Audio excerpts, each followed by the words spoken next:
Number 1 Iron Age Booty Daddy.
Ladies and gentlemen, welcome back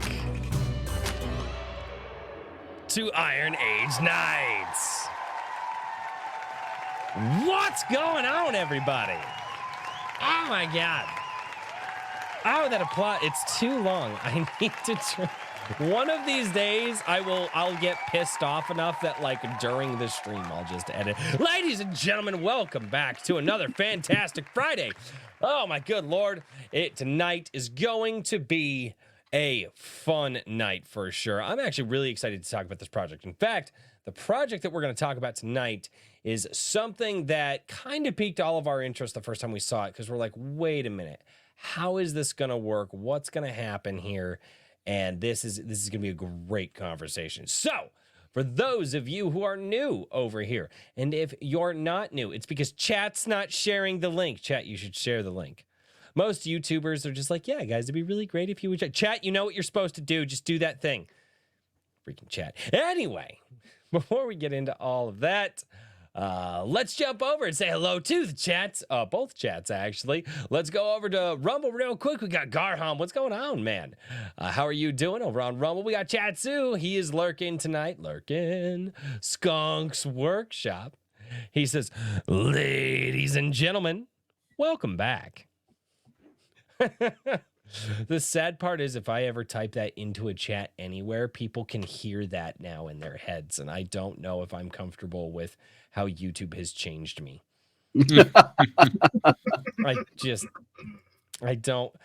Has it really changed you though? No, it's really only changed me like in the intros of videos and live streams. Outside of that, it really hasn't, because it's like, okay, you got to get to the point, right? You got to get to it. You know, hi everybody, hey, a spectacle, and then after that, I'm just like, all right, I don't fucking care. I'm gonna just be me now. Like, but it's YouTube. You got to do. I don't know. Oh God, that's how it works. Over on YouTube, I got a notification here that kept blowing up my ears earlier, so I had to turn off the plugin that I had. Apparently, Whimsyland just became a crazy connoisseur on the YouTube channel, so he is now a member of the YouTube channel, which means he can go back and he can watch all the past Sunday Coffees and the past Comic Shop Wednesdays.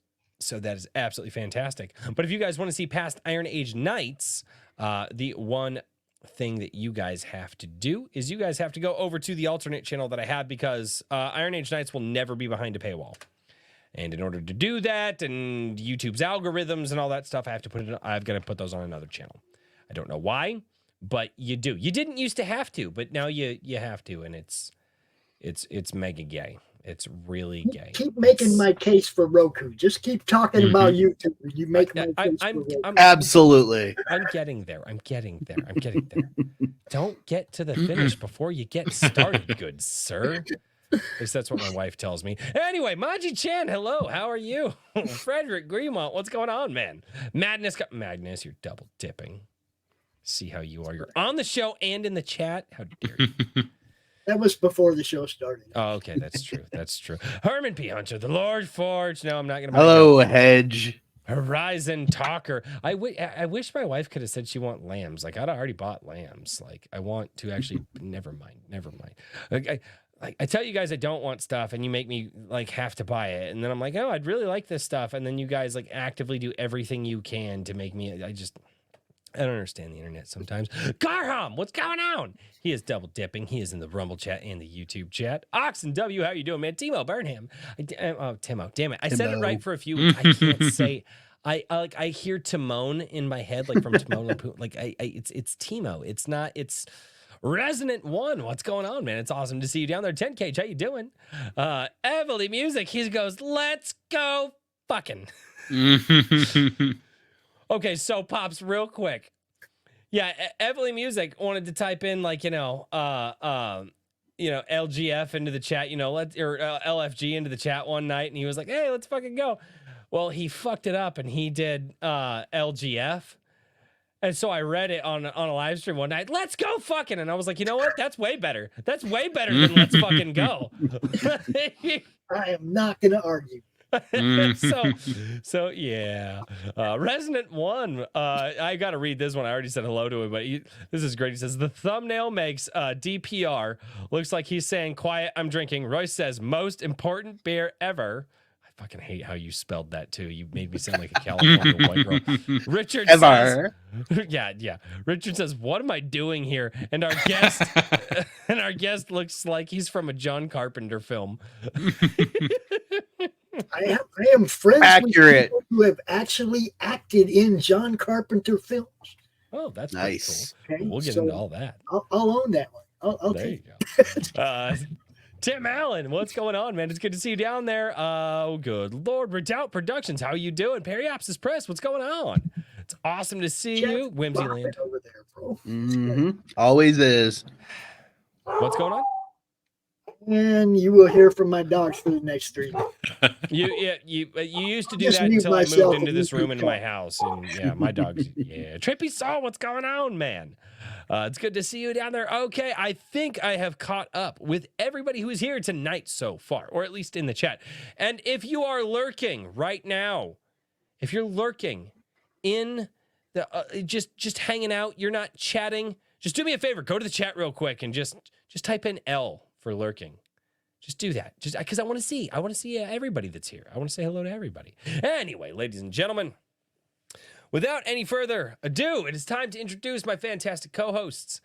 And the man who is not only releasing a magazine to highlight some fantastic indie authors, he got some indie musicians together. And they are actually starting to promote the EP that these indie musicians are going to put out. First Strike? Yes. Yeah. And so the man who does way too many fucking things and makes me realize, wow, I am... Dude, I am so far behind everybody. I'm just like, I do YouTube, and people are like, yeah, we're building industry. And I'm like, fuck. So, Richard, how does it feel to just be like building an entire independent industry media company? Like, how are you doing? Well, let's see how the pre-orders go, right? Motherfuckers is like, it's really hard to be popular. It's there are a lot of things going on. This week was a little bit crazy. I did get the pre-orders launched over on anvilmagazine.com. Everything is available through the subscriptions, but also now there are specific pre-order packs, and if you are a subscriber, you'll get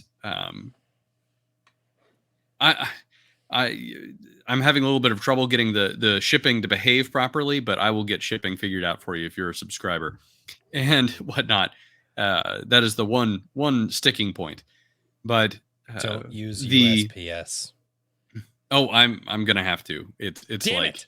I mean, unless people want to pay like $25 domestic shipping for very small things, it's insane how expensive FedEx and UPS is. Yeah, I know. You can either pay to actually get your product, or you can pay to potentially lose it or possibly receive it damaged. They seem to have done pretty good with the media mail. Okay. So we're sticking with that. Okay. Even if we're skirting the edge of some rules there. But anyway, the big thing I want to say is that today, the first lead single from First Strike dropped, and that is Power by Evely Music, who is in the chat right now. And didn't realize we were going to be putting it up today. I was going to do it Monday, but then I was like, well, the Fund My Comic and Indiegogo campaigns are launching on Monday, which is kind of like a lot of things to be, promoting at the same time. So we're bumping that up to today. So, and if you guys have not listened to that yet, you got to go take a few minutes and give that a listen, because it's some awesome power metal. What's really, really cool about, me and this being my channel and all that, we'll just play it later. So you guys yeah, exactly. Yeah, fuck it. We'll do it live. Well, yeah, exactly. We'll do it live. That's what we do. We'll do. It's funny because I'm sitting here and I run so many shows that I keep wanting to highlight the comments. I keep clicking on people's comments, man. Man, we've got, that's something that I don't do a lot on the channel. If there's just a really good banger down there, I'll bring it up. But for the most part, I don't highlight a lot of the comments because I felt that early on when we started the show, it was distracting from the conversation and whatnot. And I also have no clue what the fuck I'm doing either. So I told people, like, this is what I'm going to do. Like, if you get your super chats in before I introduce the guest, I'll read them. Once we get to the guest, we're going to go, like, I'm not even going to try to look at super chats unless it's like really, really like relevant to what we're talking about for like 90 minutes, for like that hour and a half mark. And then we'll do super chats after that. And then, because I asked people, I'm like, guys, I put up a poll. I remember, because this was a big conversation with us and like trying to figure out how this all works. And we had like our guests were like, no, you can poll.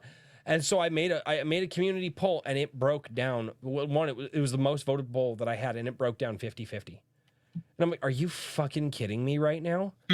And so I literally just was like, all right, I'm just gonna just wing it from now on then, because I think you build your channel on interaction, and then you get to the point where, like I've never bothered with monetization for the network because we have too many different shows, and all it takes is one person to screw it up for everybody. So, I'm just not making it that way. That's why we're part of why we're taking all of our shows to Roku, so that they can be monetized immediately with no thresholds, no follower threshold, no watch hour threshold, just monetized.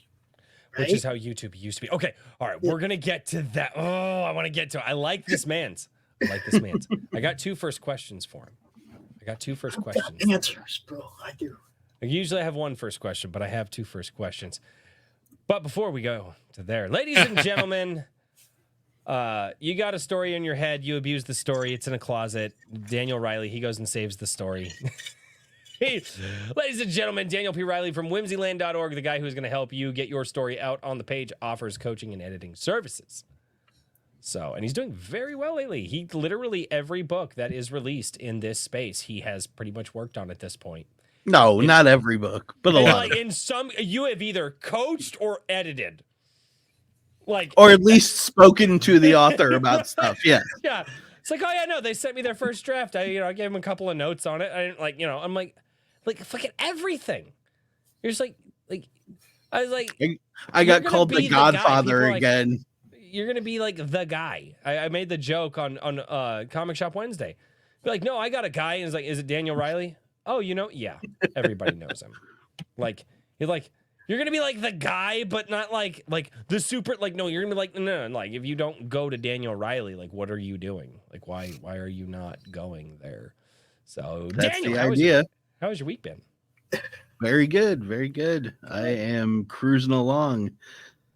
A lot of stuff, and this weekend, instead of doing what I usually do, taking time off to just decompress, I am going to be working on that campaign info for the GCI comic because we are steps away from the finish line, man. Attaboy. Yeah, you're gonna have it.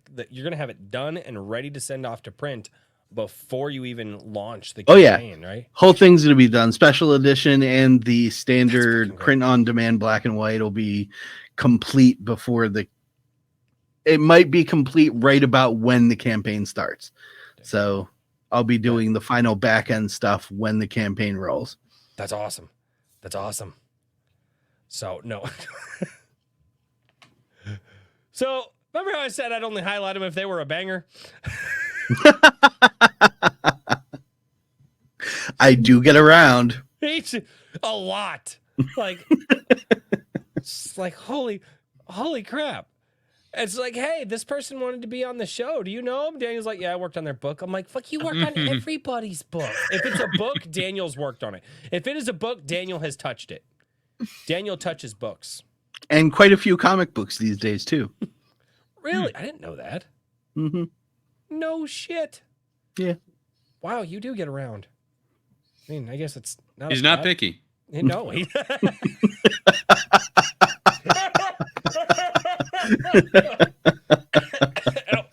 Damn it, the stupid cough won't leave. It's been 3 weeks. It's been 3 weeks I've had this stupid cough. All right. And before we get over to Pops, I got a couple of chats over here. All right. Richard, do you need a custom alternate, a drink with crazy cover for the EP? No, he does not. That's not. Why, yes, Hedge. Yes, he does. Had I been on this album like I was supposed to be when it started, and I just didn't have the time. Not only that, my guitar chops are not where they used to be.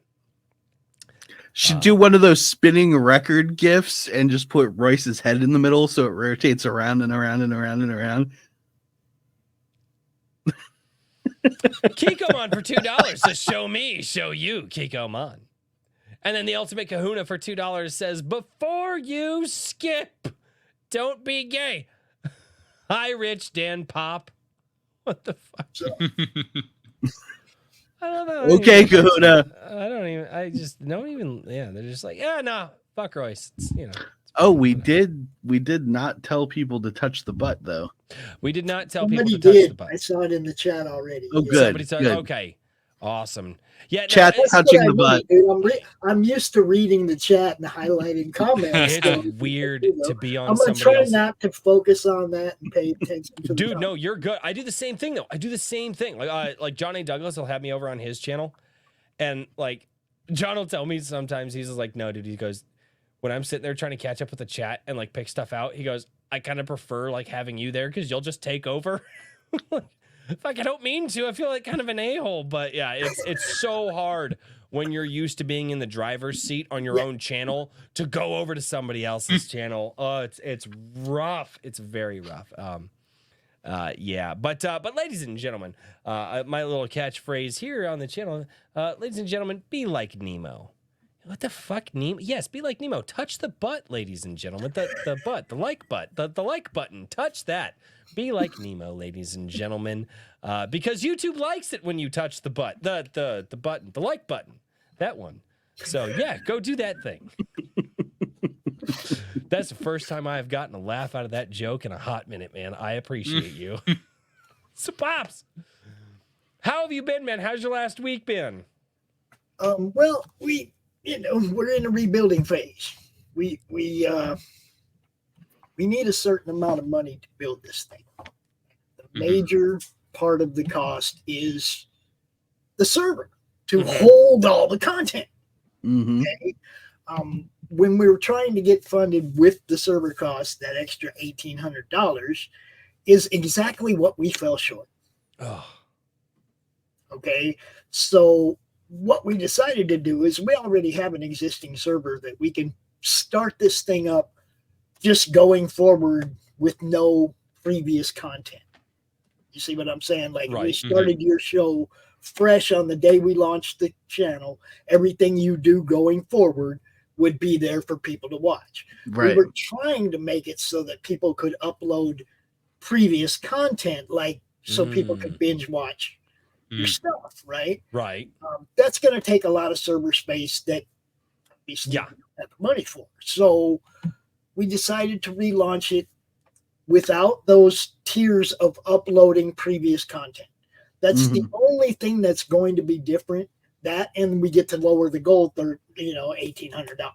So, but what we're going to do is re-add those tiers as a stretch goal at $5,000. So we're basically doing the same thing. We're just going to need just a lower goal.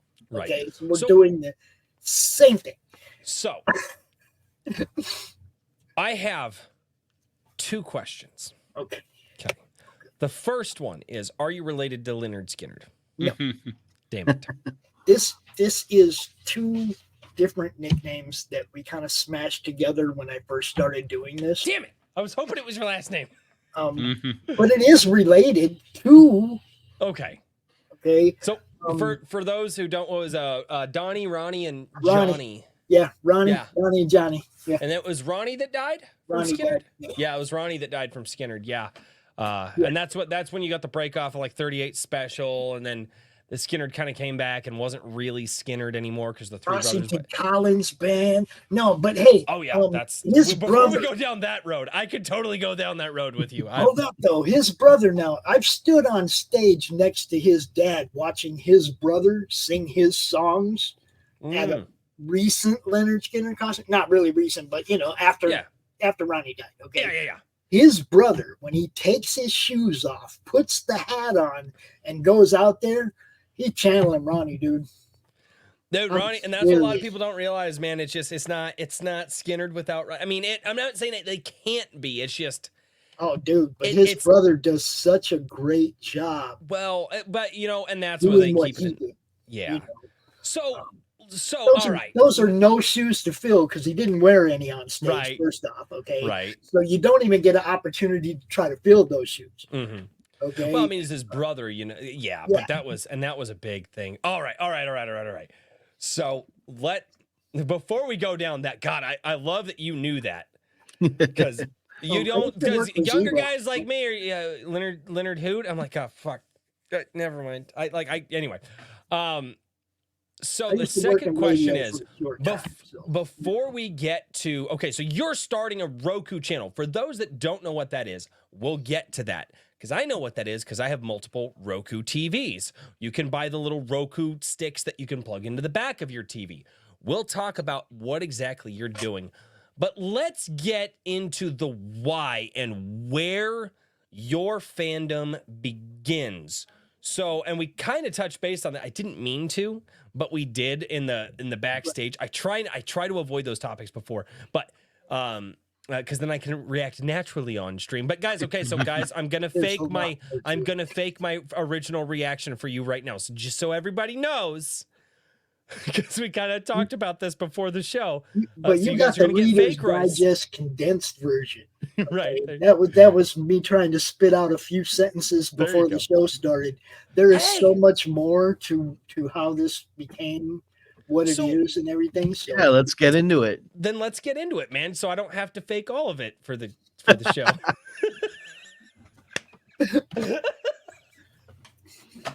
I am nothing if not honest with my audience. Okay, so this began with me getting kicked out of a Facebook group. Okay. That's how it began. Okay. I started promoting people's projects.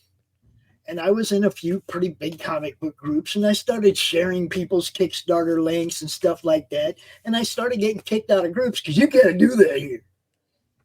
Okay. Well, there was one that I was like a major contributor to. Like half of the stuff posted in the group came out of me or our people, right? Right. And one day I woke up and I wasn't in the group anymore.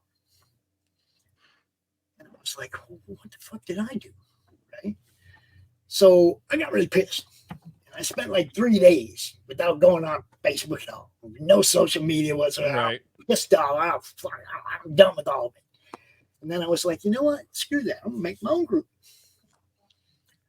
So I made a group called Comics Only.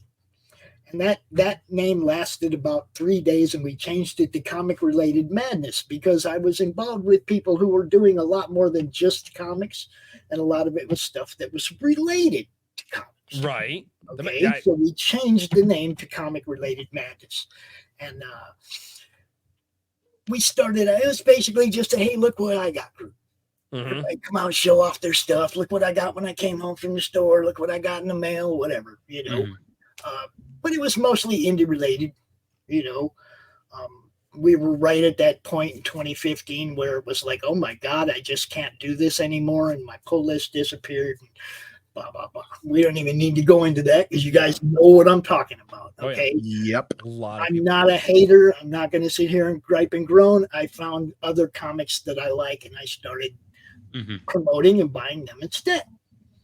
Very simple. What a concept. What a novel concept. Wish we would have thought of it. Yeah.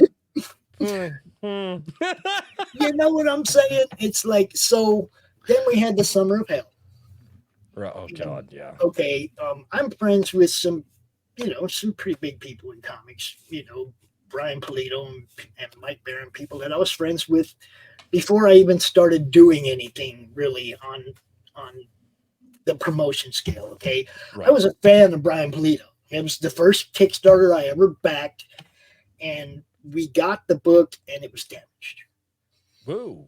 And my son was like, Dad, the book's got like these corner things. And I was like, man, Brian seems like cool dude. Just send him an email and show him picture, right? Within a week, we had books replaced. No big deal, right? Brian was like right on top of it. He hooked us up, got us, you know, and because one of them was actually even a numbered book, I was like, I got a hold of Brian. I was like, hey, man, do you want me to destroy this other one? And he's like, no, Pops, I know you ain't going to try and sell it. Go ahead, you know, whatever, right? So, you know, I have 2 copies. I got one to read and one that I never had to touch, you know, so it was like, cool, right? But is there a market for like the damaged books that come in that people send back? I don't think you're supposed to. You know, I mean, that's why I would buy them in a discount. I got 4 kids to feed, man, and I got comics I want to read, so I need to find a discount somewhere. If they replace it for you, then you should probably ask them what they want you to do. No. I'm saying like if you send it back and then they send you a new book, can the creator like do a discount thing? Or probably. For yeah, absolutely. Me who don't care. No, I know Rini was doing that when the printers messed up all them books, all them fiendish books. She sent those out at a discount. Yep. I actually somebody just told me to check her out. Rini's the queen, bro, the queen. Look, whoa! You careful throwing that around because we've got R.H. Snow over here. We call her the Iron Age Queen over here. Well, that's okay. You can have an Iron Age Queen. Rini is really, really good. Yeah, there you go. She's like amazing. Her story's good. Her art is amazing. Look, I mean, you know, I got to call it like I see it. I don't care who somebody is. Their stuff good. Yeah, you know, I'm gonna tell you that's good stuff. You know, but it's still my opinion. Okay, I'm not an influencer. I just want everybody to get that right off the top. I don't do reviews. I hype campaigns. I want people to do well. I want everybody to get funded. I want the fans who want that book to get it in their hands. Okay, so I'm out here trying to share that link out, get you guys seen, get you on our shows, get you seen in our audience, and help you promote your books. That's what the Madness Network is all about. Okay, that's what it began with. But it began with Seattle going down in 2020. When Emerald City went down, I got on right away. I got on Facebook with Brian, and I was like, Brian, what are you going to do? And Brian's wife, Francesca, was on top of it, and she stopped that shipment that was going to Seattle before it got put in the building, so it didn't get quarantined, and she had it all sent back to Phoenix. And they had a big old Emerald City sale online the next weekend, right? Okay, well, Brian has this huge following, and he could get away with that. What about all my smaller creator friends? What are they going to do? The guys that are going, man, they're not even giving me my money back for my table. Okay, all my friends were taking hits down the line. And I was like, okay, look, what can I do? I got this shinky little Facebook group of 400 people at the time. Okay. And we started doing CromCon. where I would invite everybody to come out for a half hour, all day Saturday, all day Sunday. We do 50, 60 creators. We'd have a panel at the end of the day. Jeez. As a matter of fact, Brian Polito was the first panel. He did the first closing panel at CromCon in the first CromCon. That's insane. He has come 24 back hours of every live year. streaming over a weekend, dude. That is nuts. Yeah, it is. The first time I did it Friday, Saturday, and Sunday. Oh, I was kicked, bro. oh. I was kicked, and I was like, "Yeah, I'm not doing 3 days anymore." But it still turned into a whole weekend thing because I do a Friday kickoff show. Mm-hmm. Then I'd go all day Saturday, all day Sunday, and then of course I have a regular show, weekly show, Monday Madness, which would come right on the heels, and then I had the Tuesday Morning Brew, which I had to give away because by then I was wiped out. Dude, it's like, yeah. Lori, will you at least take the Tuesday show from me so that you know what I mean? You get some sleep. Dude, it was crazy. But I mean, I got shows on the weekend. We got open draw stream. We got a show called the Show Offs where we come out and we'll highlight somebody like Thor, and we'll go through our boxes and just pull them all out one at a time and look at them. And people have questions, we'll open them up and look and see who the artist was if they want to know, whatever. You know, it's just a fun show. And I mean, we try to make them all fun. Okay.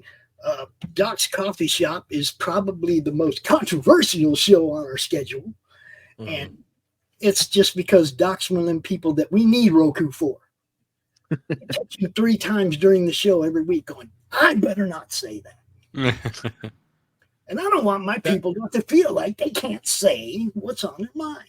That I say what's on my mind, but I have to figure out how to say it. You see what I'm saying? I don't want my people to have to censor themselves. Man, let's just go to Roku so you guys can be who you want to be. And if you play the show on YouTube and they don't like it, well, screw them. You know? I like I do like the idea of the Roku channel. So let's get into that. So because there's people out there, they don't know what that is. I've tried. There are some people that we have watching from other countries. Mm-hmm. And I say Roku, and it's this foreign thing to them. They don't know what it is. And it essentially, I mean, Roku is just a smart TV or a smart TV device that you can just buy a TV that just has the software in it, and you go and you just download the channels that you like to watch, or you download the apps that you like to watch on the TV. But the Roku channel, specifically the Roku channel, has a bunch of, just like traditional television. You scroll down and I'll watch this show on this network. And after another. Yep. And so what made you go, we need to be on Roku? Because when I heard the Roku thing, I was like, okay, I like the idea, especially kind of getting away from YouTube, especially a lot of people getting away from buying all of the streaming packages, right? Like we got Tubi now. We're getting rid of all the streaming stuff because it's like, fuck this. It's going to cost us $400. We never even paid for cable. The whole point we had, and so because the first thing I was thinking of, okay, so what does the market look like, and how do you get this fandom, this group of people that are all in our sphere? I mean, all of us are kind of in the same space. How do you get all of us to go to that Roku channel or to even know what it is? Like, how did that pop into your head? Well, I got a friend, Max DeVille, who has developed 6 or 7 different Roku networks already, Roku channels. Are you familiar with Hart Fisher? I am not. Hart Fisher is the guy who did the Jeffrey Dahmer comics, the guy who got blacklisted 30 years ago for going on some questionable TV talk shows like Sally Jesse, and the people, the victims of Dahmer's, the family members of Dahmer's victims were going on the talk shows and attacking Hart because he was exploiting blah, blah, blah, blah.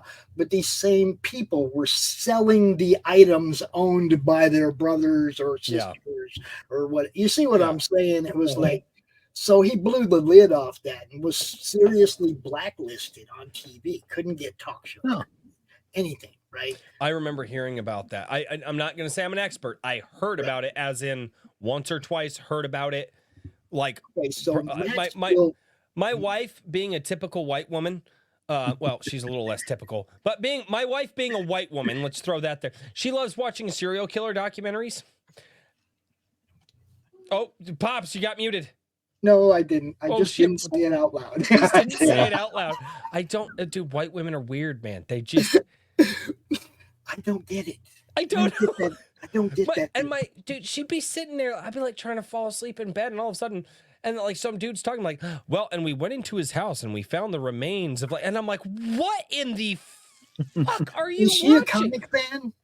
No, My is she a wife, comic no, fan? she's not. She's not. She is getting more and more into the stuff now. Like I said, I've always been like the nerd guy that knew. I've been getting her more and more into this world over the years. Can I recommend something for her to read? Yes, you will have to private message it to me. Say it on the show, but Oh, like also message because I will It's forget. real simple. It's Ed Gein Demon Hunter by Lucifer Storm. Ed Gein. Oh God, fuck.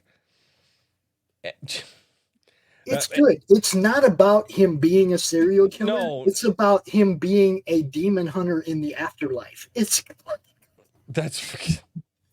And now my wife, if she's listening, she was listening a minute ago. But okay, so anyway, so we're talking about the Roku channel. That sorry, that was a hell of a tangent.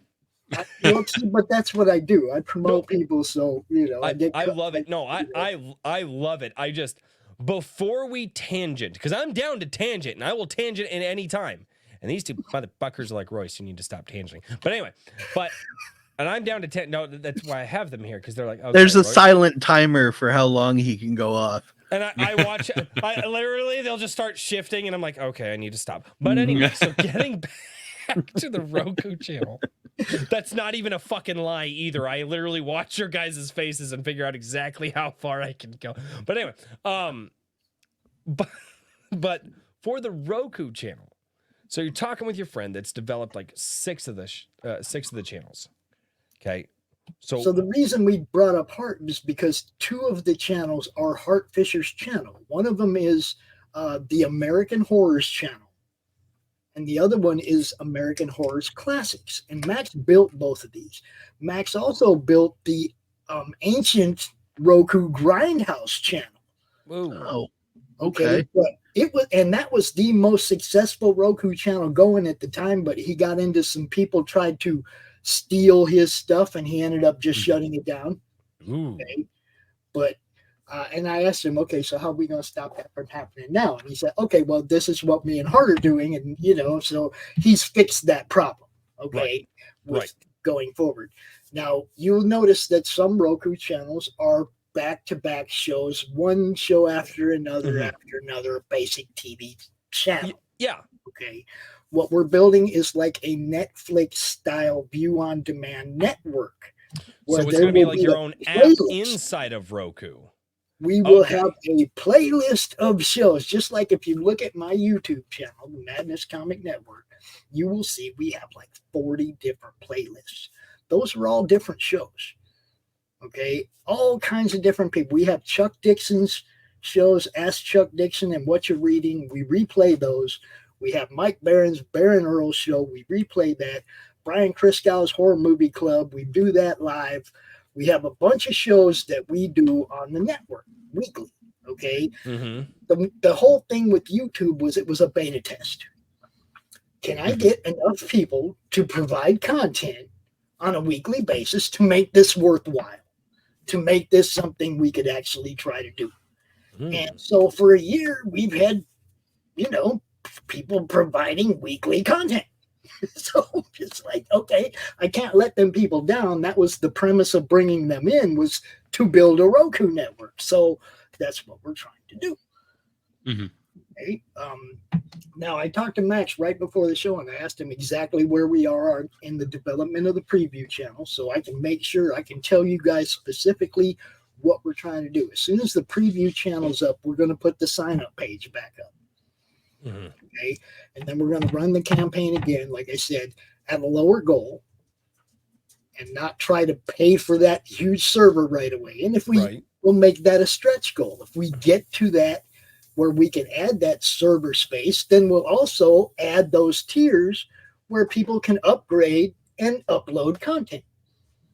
Okay, so basically the campaign isn't changing at all. We still need $5,000 to do it the way we really want to do it. Mm-hmm. Okay? And we can get it up there and running. $5,000 for something like this is really not a lot. It's not. I wish I could just find an investor or partner and just do it. If I had the money myself, if I could sell all these comics, you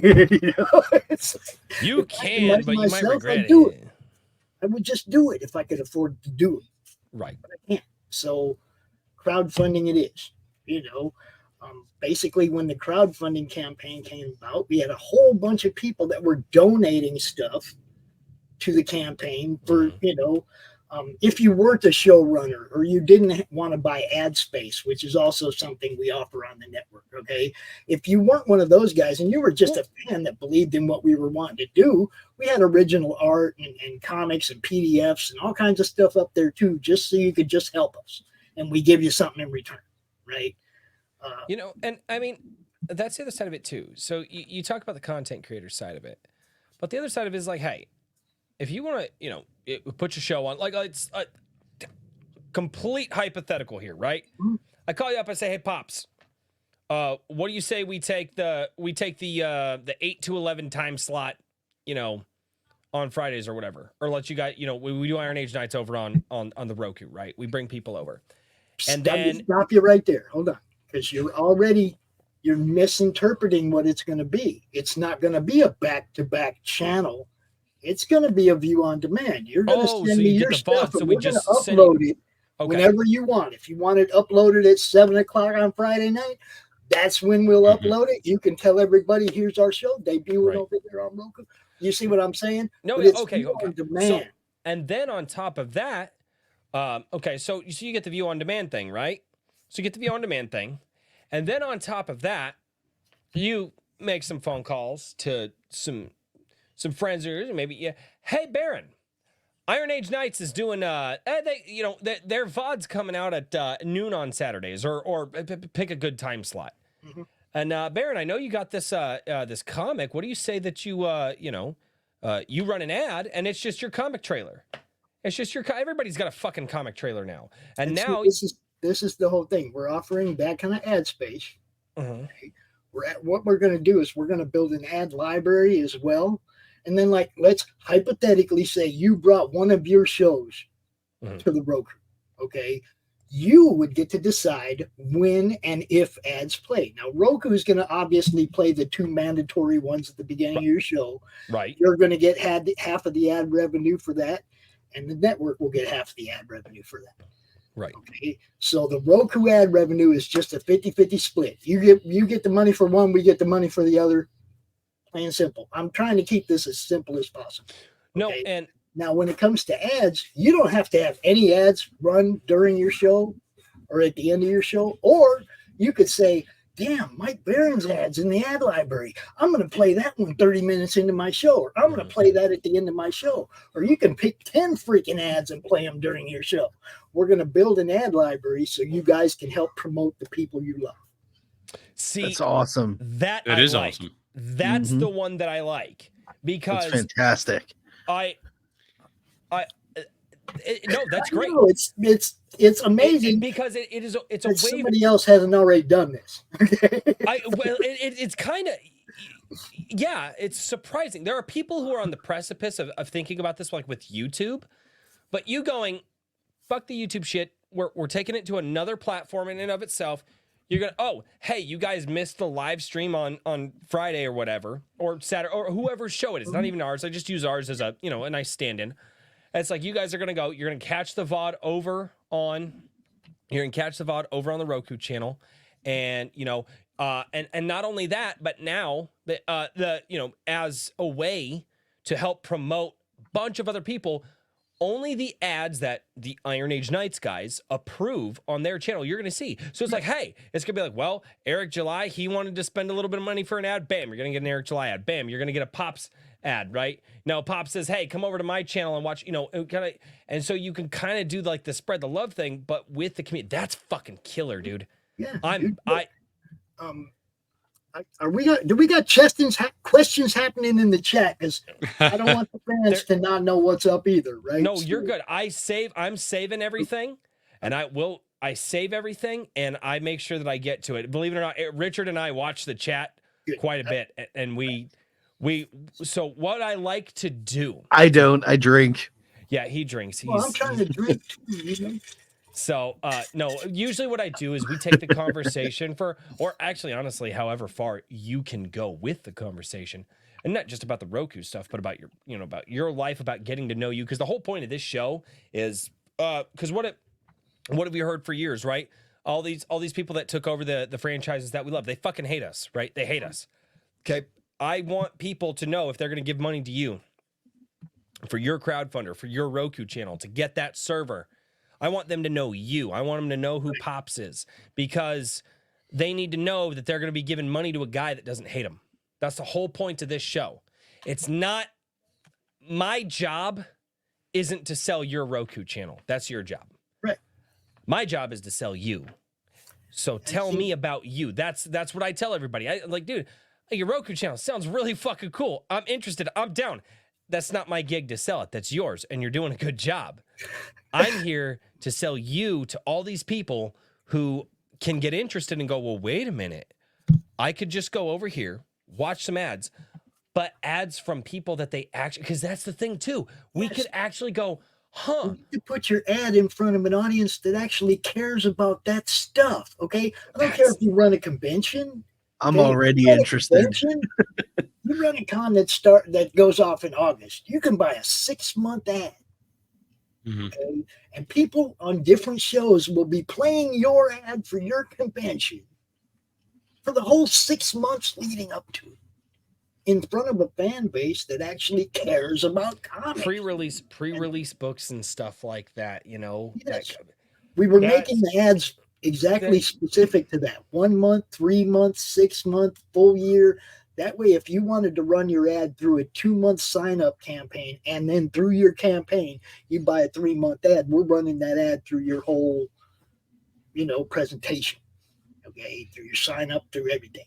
Okay, and you can even adjust that ad. Okay, you have it for your sign-up 2 months in, right? And then when you launch for that last month, you can even change it so it doesn't say sign-up, so it says live now or whatever. You know what I mean? You can edit that ad.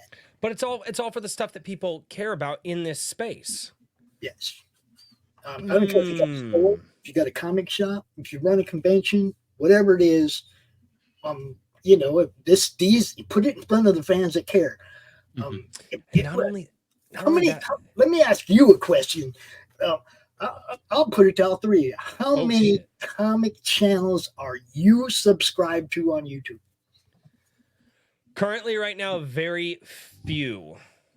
I'm subscribed to quite a few. Quite a few. I mean, I would say probably at least 10, probably more than that. No, fuck. I don't subscribe to that many channels of the same genre. That's just a me thing. That's like I've got my 3 or 4 barbecue channels that I watch so I can figure out how to. Dude, I built a fucking smoker this summer, and that is mine. I have to say that because it's just. Every live stream I'm on, I will talk about my fucking smoker. But no, I've got like my barbecue channels, I've got like my pop culture channels, I've got my bowling channels, and I only do like 3 or 4 of each subject because, I do have some comic channels, but more indie guys that I kind of tune in and watch here and there. Daniel, what were you going to say, Daniel? Go ahead. I've told everyone multiple times whenever it comes up, I am not a subscriber because I work with so many people that subscribing to every single one of them's thing would just explode my inbox. So the only comic and creator thing that I'm actually currently subscribed to is literally right above me. Okay. Now, I'm going to take this a step further. Okay. I'm a promoter.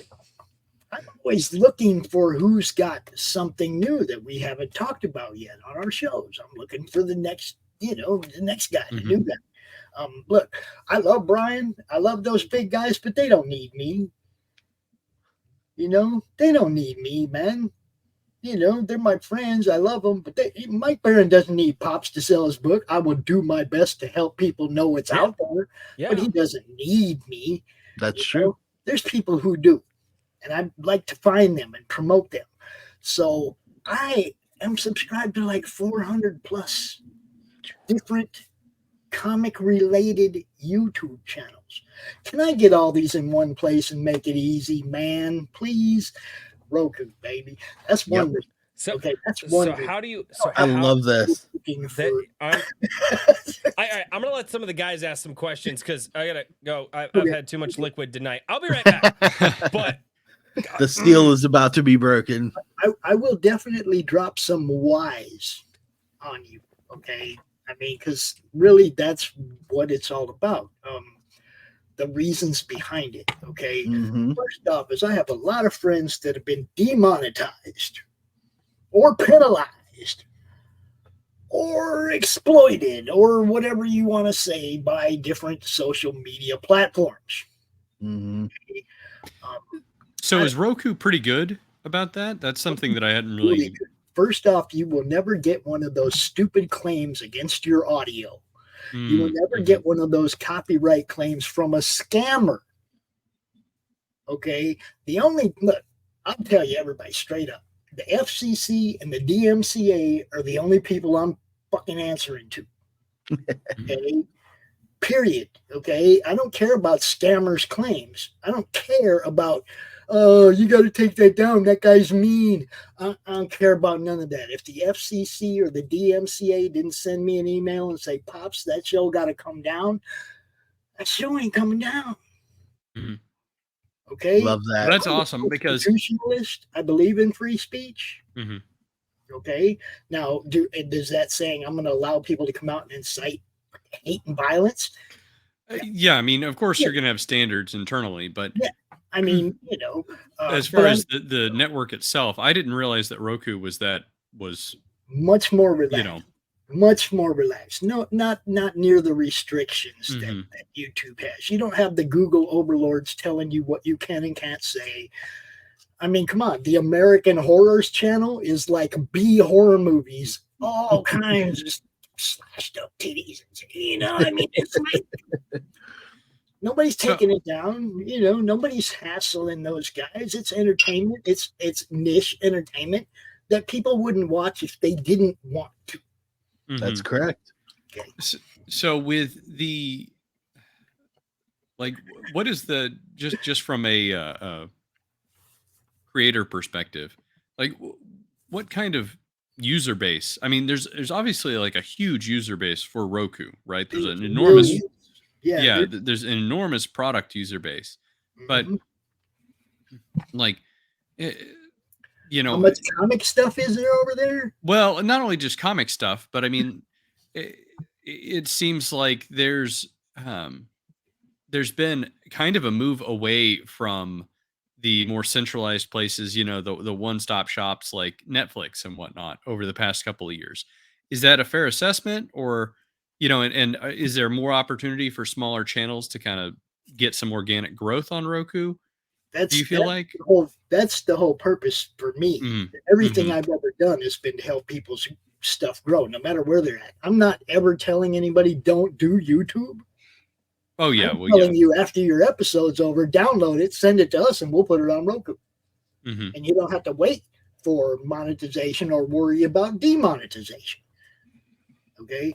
Another of the things that we offered to some of the small creators, I noticed that some of these guys, they're doing this on the free StreamYard, right? Mm-hmm.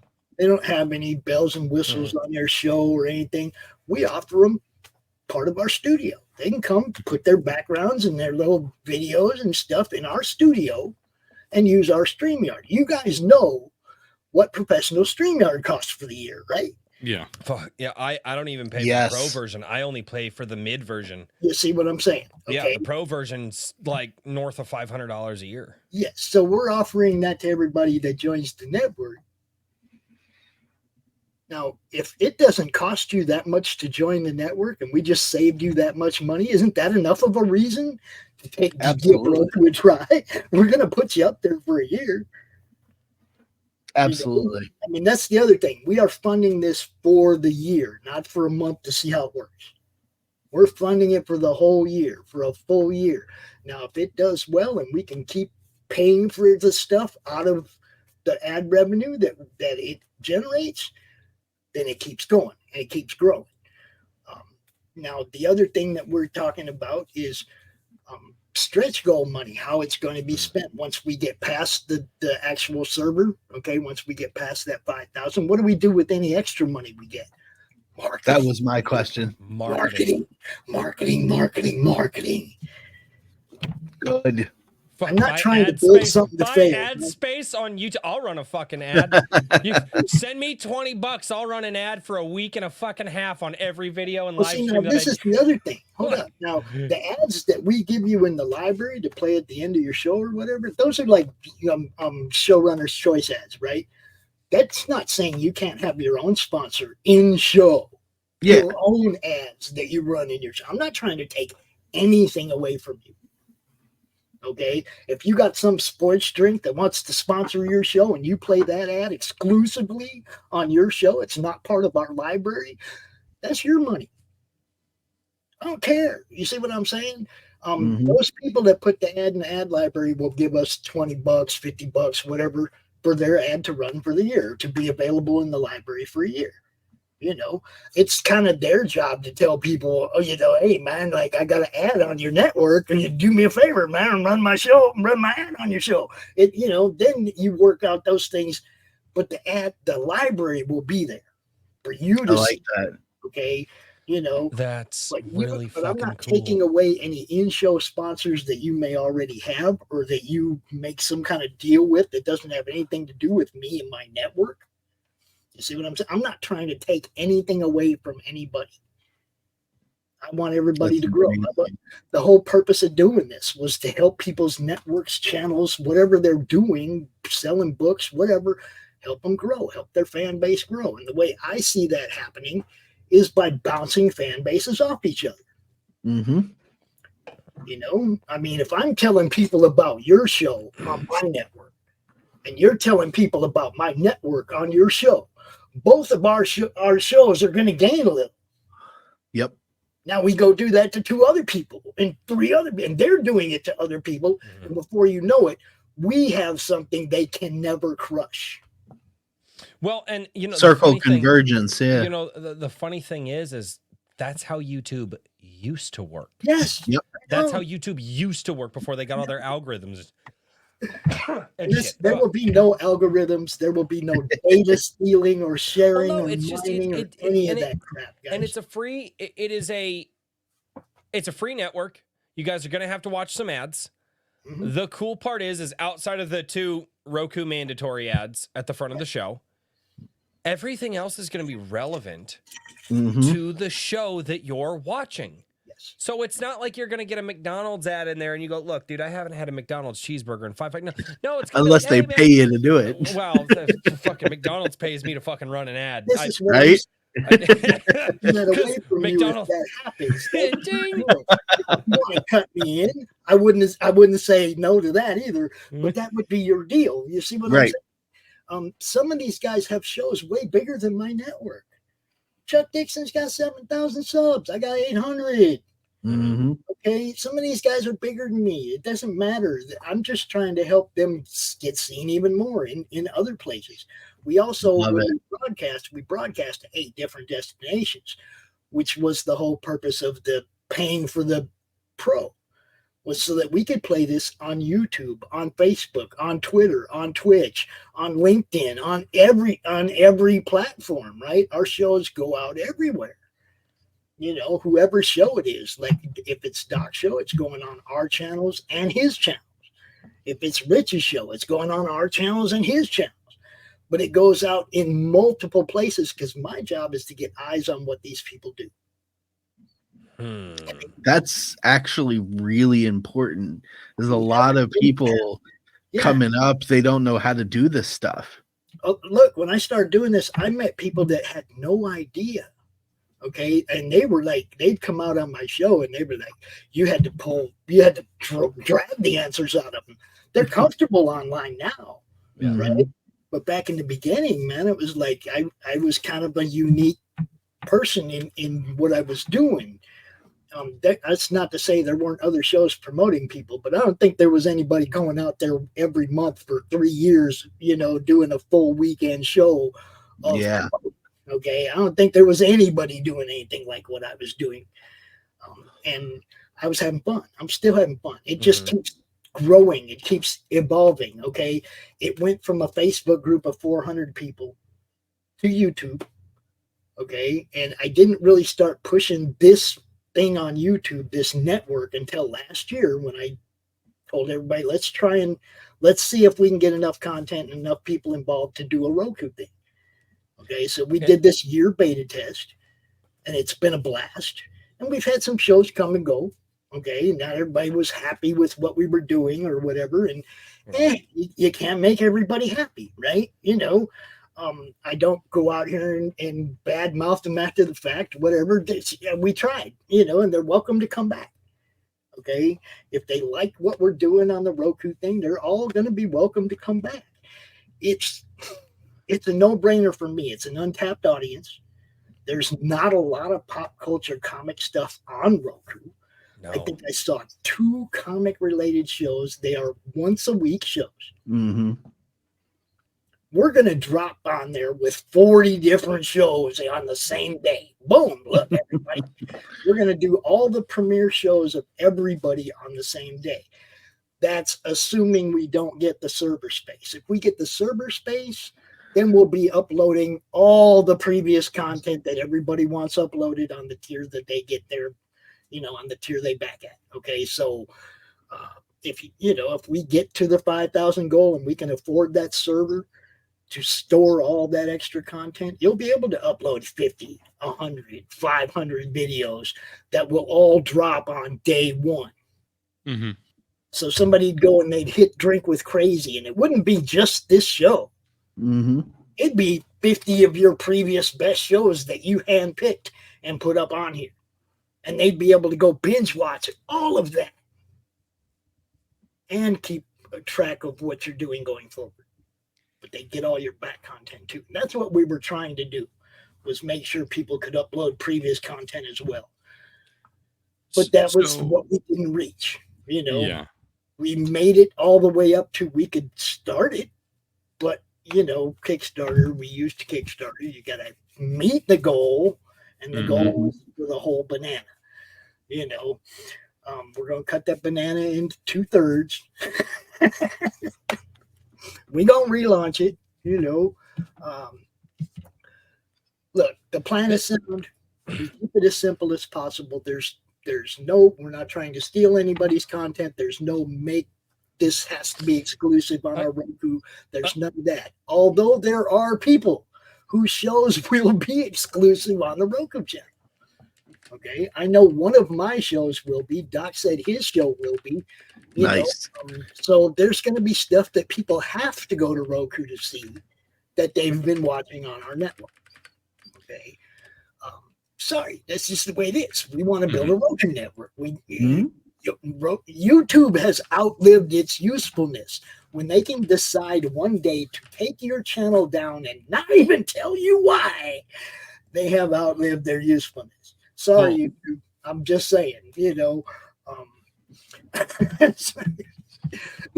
I just did a poll in the chat because I want to see here, because I feel this is. I said, how many people have a Roku device, right? And there's the I do's and the I don'ts, and they're actually pretty freaking cheap. You can get them for unbelievable. I have a Roku TV.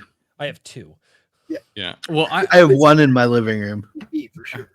I have a couple questions real quick. When is day one? Well, day one was going to be January 1st if we would have been successful on the first campaign. So we've had to push it back, obviously. We're going to have to redo this. But I thought about this, and I thought about this hard, because what would be another good day? Right? So CromCon 1 was April 2nd through 4th, I think, 2020. So I think April Fool's Day would be fucking great. I just thought about it, man. You could get indie music channels Mhm. Hey guys, we're gonna go over the latest in indie music this week. Check out some new I want everything. EPs from some I art. want a Like, wrestling channel. I mean, dude, I want a Well, a wrestling pop show. culture I want like all a of pop it. like a pop culture indie channel. Like, Yes. fuck, I really Yes. like this.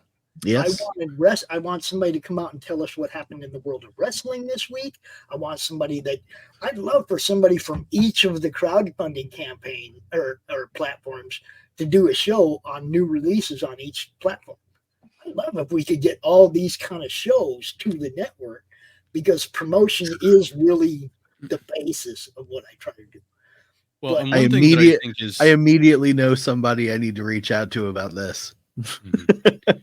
One thing that I think is really powerful about this is the physical device aspect of it, because I have been thinking a lot about what to do um, within the Iron Age, and kind of like broad, high level thinking about things of Okay, like don't rub it where in, is good Richard. energy, Jesus, where dude. where is a good I place to put drink the energy beer. I into, right? can't give you more than Absolutely. what I could. But but I think that you've found a good spot because it is widely accessible to people. It's censorship resistant, right? And it's it has a built-in it's a more organic. It's to me, it's a much more straight line, understandable, organic value proposition than say, let's also upload everything to Rumble or BitChute, right? Mhm. Because you can have these alternatives, but you're still at the mercy of an algorithm. Now, Correct. I seen this though. I noticed that you guys are on Rumble, and I used to be on yeah, Rumble. I hmm have over 1,000 videos on Rumble. hmm I think the biggest one, the one that got the most attention, was my rap video called "Call Me Freedom." My shows, nothing. I could Well, get and not only no that, but how traction. Rumble does it. Like, I have almost been thinking of not simulcasting to Rumble because I was just using it for like a server to save all my stuff. I was That's- just uploading stuff there, because it was. I thought it, I've just got because we 15 all use it. terabytes of storage just on this computer. Just on this computer, I have 15 terabytes worth of storage. So I save everything. I have everything that I have done on YouTube for the last 6 years, including other channels, like all of it. But so for me, it's like, oh well, what Royce? Well, what if they nuke your channel and it's gone? I'm like, I fucking start another one and I upload everything. Mhm. I just go to Roku and upload it all there. See, and that's the That's other video option, game too. logic. Save and save often. Right? Yeah. That's where I learned it. Yeah, the only reason I joined Rumble was to use it as a place to store stuff in case I got nuked by YouTube. That's really about all it's good for now. I mean, I know there are people What out I've there done. people are trying to push the Rumble thing. I don't. It's not viable. It's not. There's no viewership over there. And by no, I don't mean one or two. I mean, they're like, because obviously we've got guys over in the Rumble chat right now, but even right now, like the Rumble chat, it's stagnant. The Rumble chat's not moving. The YouTube chat's still moving. People are over here, they're talking, they're chatting. And then over on Rumble, you look at it, and there's a lot of stuff that Rumble doesn't tell you. They say, look how many views you got, and you go, bullshit. Because that's not a view, that's an impression. That's not a view. Right. So, Because somebody looked at the thumbnail doesn't mean they looked at the content behind it. Exactly. True. Yeah. Exactly. Well, and in a lot of ways, I mean, I still think that Rumble will hopefully eventually grow, but their strategy is very, very different than what YouTube was at the beginning. And I really think that at the end of the day, anytime you're having to kind of dance to a jig for somebody else, that you run the risk of like not providing the kind of content that even your viewers really want. You know what I mean? Yeah. And I think you've seen this over the years with YouTube quite a bit. There's tons and tons of YouTubers who, if you looked back at what they started out doing versus what they do now, after a couple of years, it's not recognizable at all. And you could say, well, people don't want to, um, you know, like people don't want to just keep doing the same thing forever and ever. But the probability that all these folks want to do exactly the same thing that just happens to be popular and trending at the moment Yeah. is very low. So I think this is a good, um, I think this is a really interesting space, and I'd love to try Mhm. and figure out some way to provide, some kind of Iron Age something for the channel, as like a show or a weekly something to do a commitment, because I think that, I'm I down. could already think of it, and there's a couple of people out there who are already producing great weekly stuff. It's just a matter of making sure that it's, ready to Well, rock and and roll and everything else. I would be. I'll say this live because it's my fucking channel. I would very, very seriously consider, and there's a lot of conversation that would have to happen before this, but just as a thing, to help get my audience over there, I would very seriously consider talking with Richard and Daniel about taking all of our past Iron Age nights and, going over there just as a tester. I would, but again, a lot of conversation has to happen before that can be a You have to thing. reach that Correct. switch goal. Yeah, when you but get but that again, I mean, Yeah. and the reason that I say that here is they're watching us in the chat. Every one of them sees how fucking interested we are. It's like I'm not gonna even, But again, and it's like, yes, I mean, this is I kinda make what no commitments, but I am interested enough to make some phone calls on this and channel app's behalf. So and on top of that, kind of reaching out to some other people that I know and be like, hey, just as a test, what if you could get a really, really, really cheap ad play on a small Roku channel? Like, and by cheap, again, we'll talk numbers, what cheap means for a year or for 3 or 4 months or whatever Yeah. to some other play. Is that viable to you to help out this thing that we're doing, right? Or because there's a lot of guys out there that I know would love to get out there and support like the smaller guys as much as they can. Problem is that's not their brand. Problem is YouTube don't play those games. You're Right. either on your brand or you're not on YouTube. And that's it, right? Yep. And there's a lot of guys out there that might go, well, wait a minute here. I could pay a small channel that's promoting all these indie guys to promote my stuff. So that ad revenue is going to get split with the channel. I'm going to get split with, the YouTube, the smaller guys, that like my stuff is. I mean, there's a lot of wins here. And I'm going to be honest. The thing that scares me is like, if it became really popular, there's a lot of wins here and then a lot of fucking problems as it grows. Yeah. And most of those problems come in with money and personalities and, a lot of divas, The main thing is that everybody understands you get half of the ad revenue generated by your show. Right. Not half the ad revenue generated by all the shows. Okay, Correct. you see what I'm saying? Yeah. So as long as everybody understands that, look, we're all still going to be promoting our stuff. Yes. Absolutely. I'm gonna still be telling people come over here, Roku, and look at Monday Madness. It's just promoting our stuff on a different platform. You guys know how to do it. You already do it. Okay. The work involved, yeah. Okay. We all tried another platform at some point that didn't work. Right? We've already done that. It's not my like shit may or may not still be uploading to Odyssey. I don't actually. And here's the problem. I actually like Odyssey more than I do Rumble. I think Odyssey's got their shit together way more than Rumble, but nobody gives a shit. But nobody gives a shit. Yes. Now, see, the reason I tapped Roku was because there are millions of people watch Roku that use Roku. Heart Fisher is already going to be playing our ad, telling people about our network coming to Roku for months before we get there. It's already going to be playing on his channels. Now, I know from what he said that in the last 3 years, the one channel, American Horror Channel, has generated 10 million views. Wow. Now, okay, ad revenue is pennies, right? Yeah. That's a lot of freaking pennies, guys. Yeah. Okay, 10 million views is a lot of freaking pennies, guys. I'm just saying. You It's know, true. we can build something big. We really can. And I can't do it myself, obviously. I got 6 or 7 shows I can bring out there, but I need a network.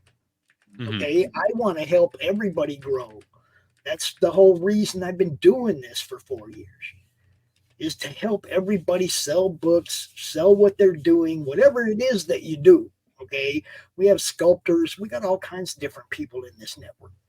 All Yeah. right. Um, some great artists. Just unbelievable freaking artists in our network. I can't even say enough about some of the people. We got a guy named Tony Bourne that comes out and draws with an ink pen and draws his comic with an ink pen, dude. Oh. I have got to read this right now from Bat Sauce. He says, I had to look up a YouTube video to figure out how Rumble works because Rumble didn't have any how-tos. That's really the problem with Rumble, is that the search function Well and the said. discoverability is just, I mean, it's really rough. Like I saw some folks in the Rumble chat talking about that we ought to support it, and that it's obviously much more free speech than YouTube. And I agree. I think that there needs to be Yeah. competition to YouTube, but, Yeah, but, like, at the same time, In order to have that competition, they need some sort of Well, functional but- infrastructure. But here's the problem. Here's the problem with Rumble. Let's get into well, it. they've courted from the top down rather than bottom up is really the big problem that I and have. YouTube was you out there, YouTube. Like the it guy. used to What be. did Rumble do? What did Rumble do? They went out and they immediately started throwing millions of dollars, tens of millions of dollars off of these canceled top creators. So YouTube wasn't. So Rumble wasn't YouTube. It was something else. It was I understand, but I mean, listen, if we're diving into Rumble talk, I'll just say this, that there are certainly strategies that are important, especially whenever you are a publicly traded company, right? Yes. You have obligations to, make what people consider the best investment and try and everything else, right? And increase your stock value as well. But the problem is that the perception of the culture has changed so much that YouTube, I mean probably around 2018, really the small creator YouTube is very dead. You know what I mean? It's primarily, if you go on the homepage, you are just going to see big accounts, unless you are, unless you're subscribed to people, and you won't even get their subscriptions, but maybe you'll get a recommended popular video from them from 6 months ago, right? Yep. And these kinds of things. But they prioritize big creators. Rumble came in, and I totally understand them prioritizing some big creators, but that seems to be their only strategy. Built the You know what I platform mean? on that. Yeah. Their only strategy is buy viewers.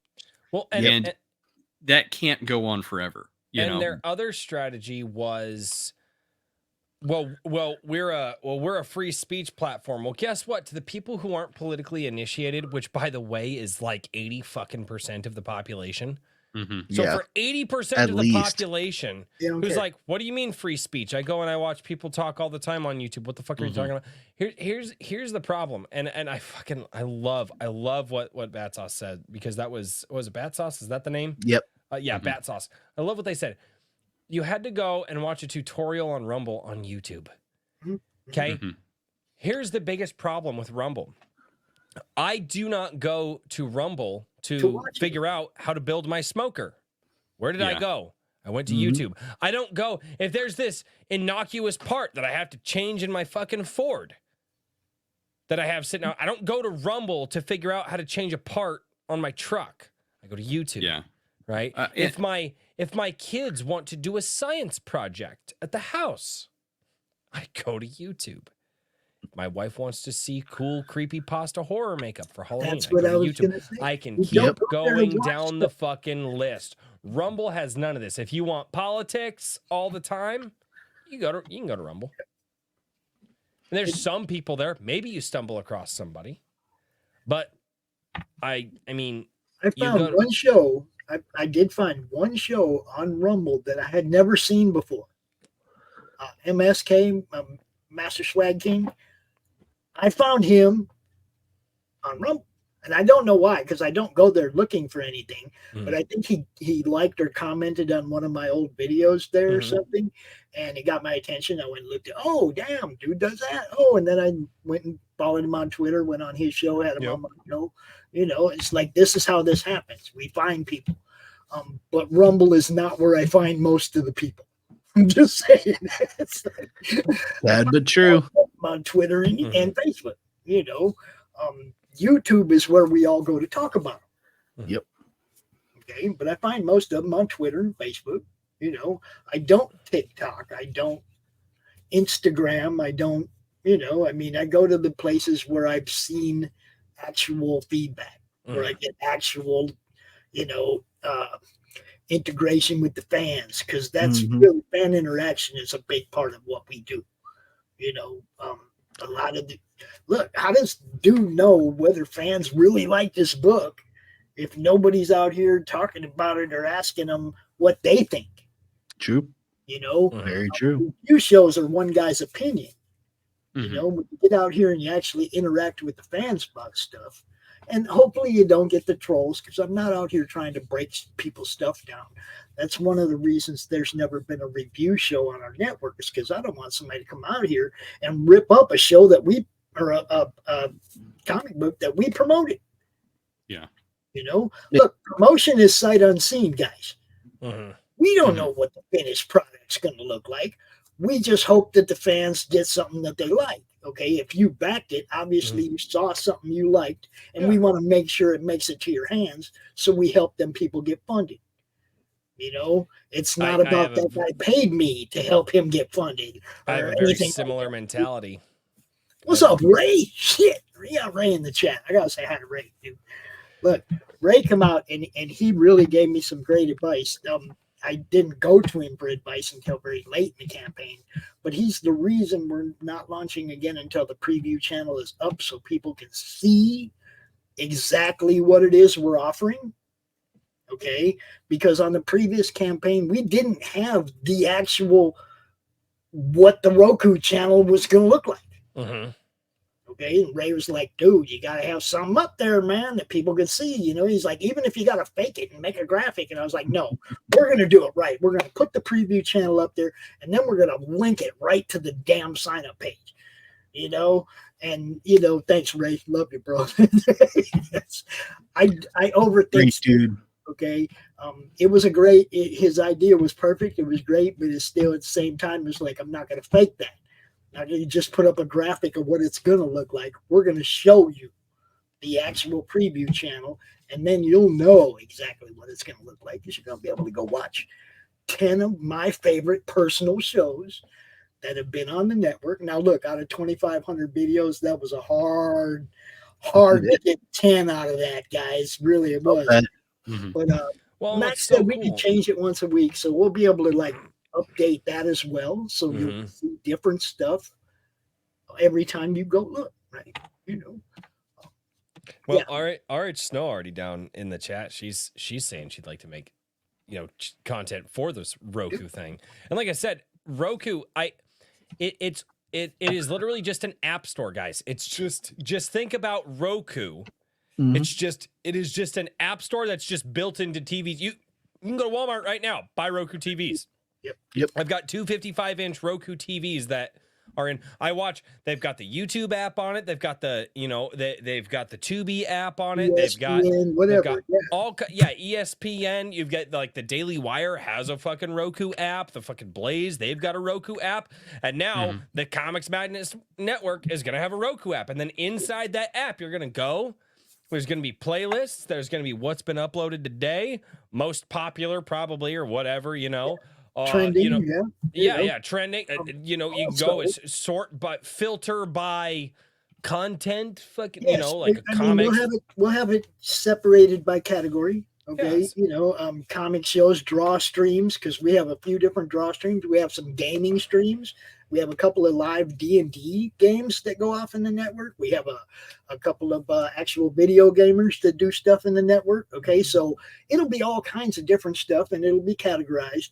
But one thing that you look at Tubi, you look at YouTube, and you look at all these big ones, right? All these big platforms, and then you go to find the movies, right? And the independent movies are buried, right? Okay, the indie guys, their stuff is buried underneath all the premiere stuff. Okay, I invite indie people to bring their movie to our Roku network where there won't be competition with the best freaking movies out there every week. Okay, you won't have to worry about that because we're not going to be trying to get the mainstream movies on the network. We want it to be indie, So your movies will be welcome. Your episodic shows, like we know the We have guys some that people who are doing some movies that might be interested. Good.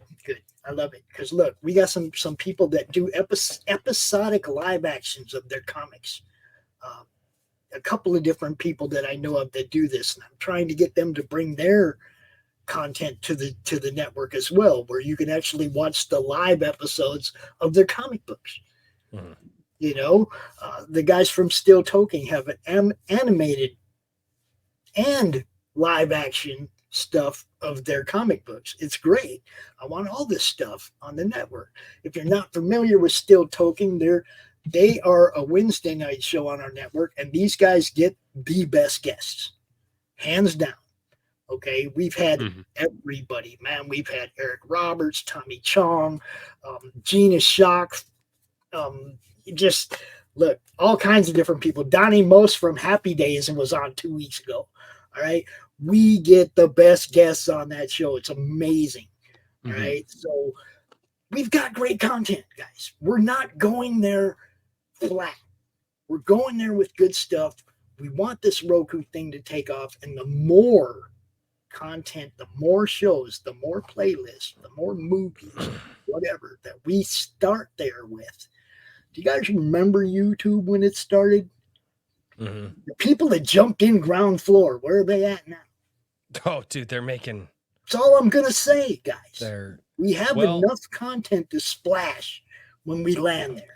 Well, and because I think you're getting into a point. We're getting to a point where, again, everybody's getting away from them streaming services, and a lot of people are becoming real okay with watching ads on stuff again because they're like, it's $13 or $15 or $20 per app to watch one fucking show.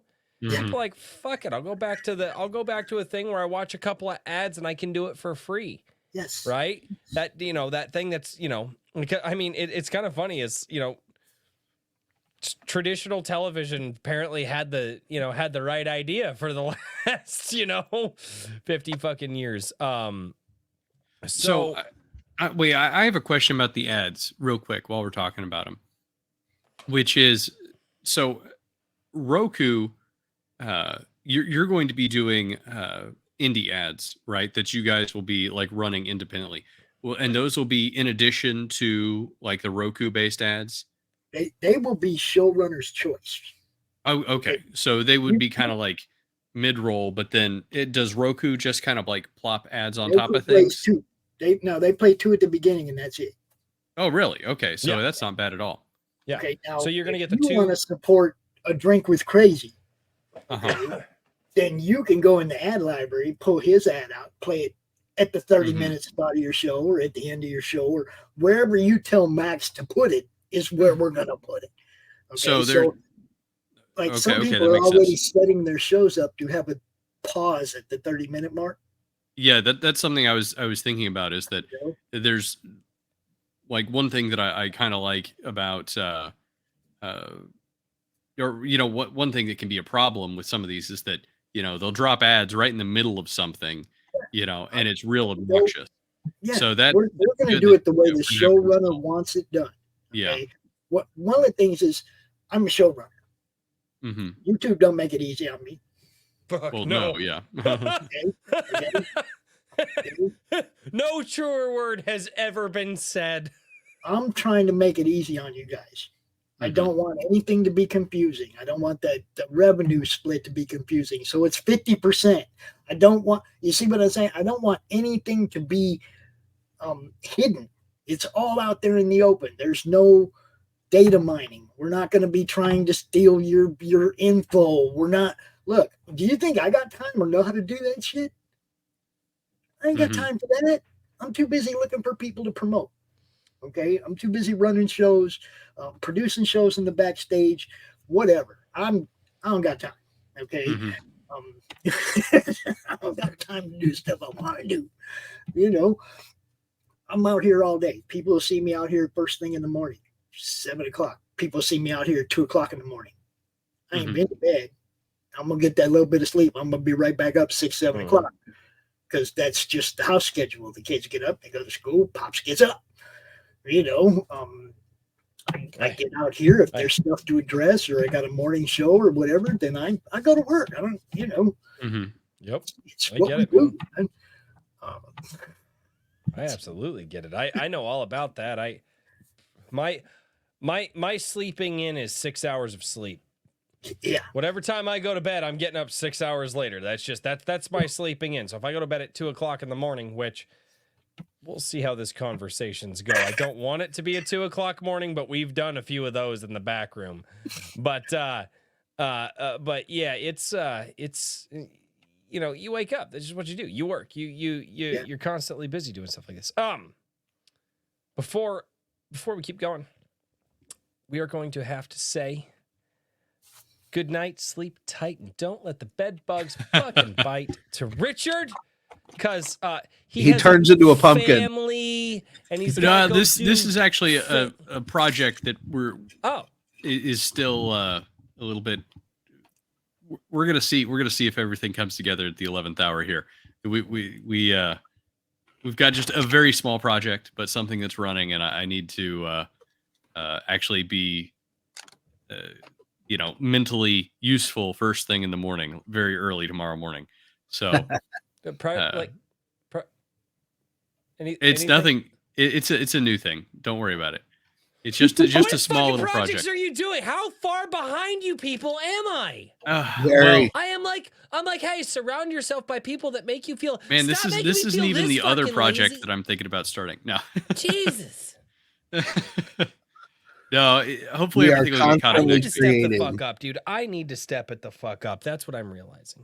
Yeah, I expect. I expect for the second EP for Tempered Records. I expect that's gonna be a thing. I actually from you.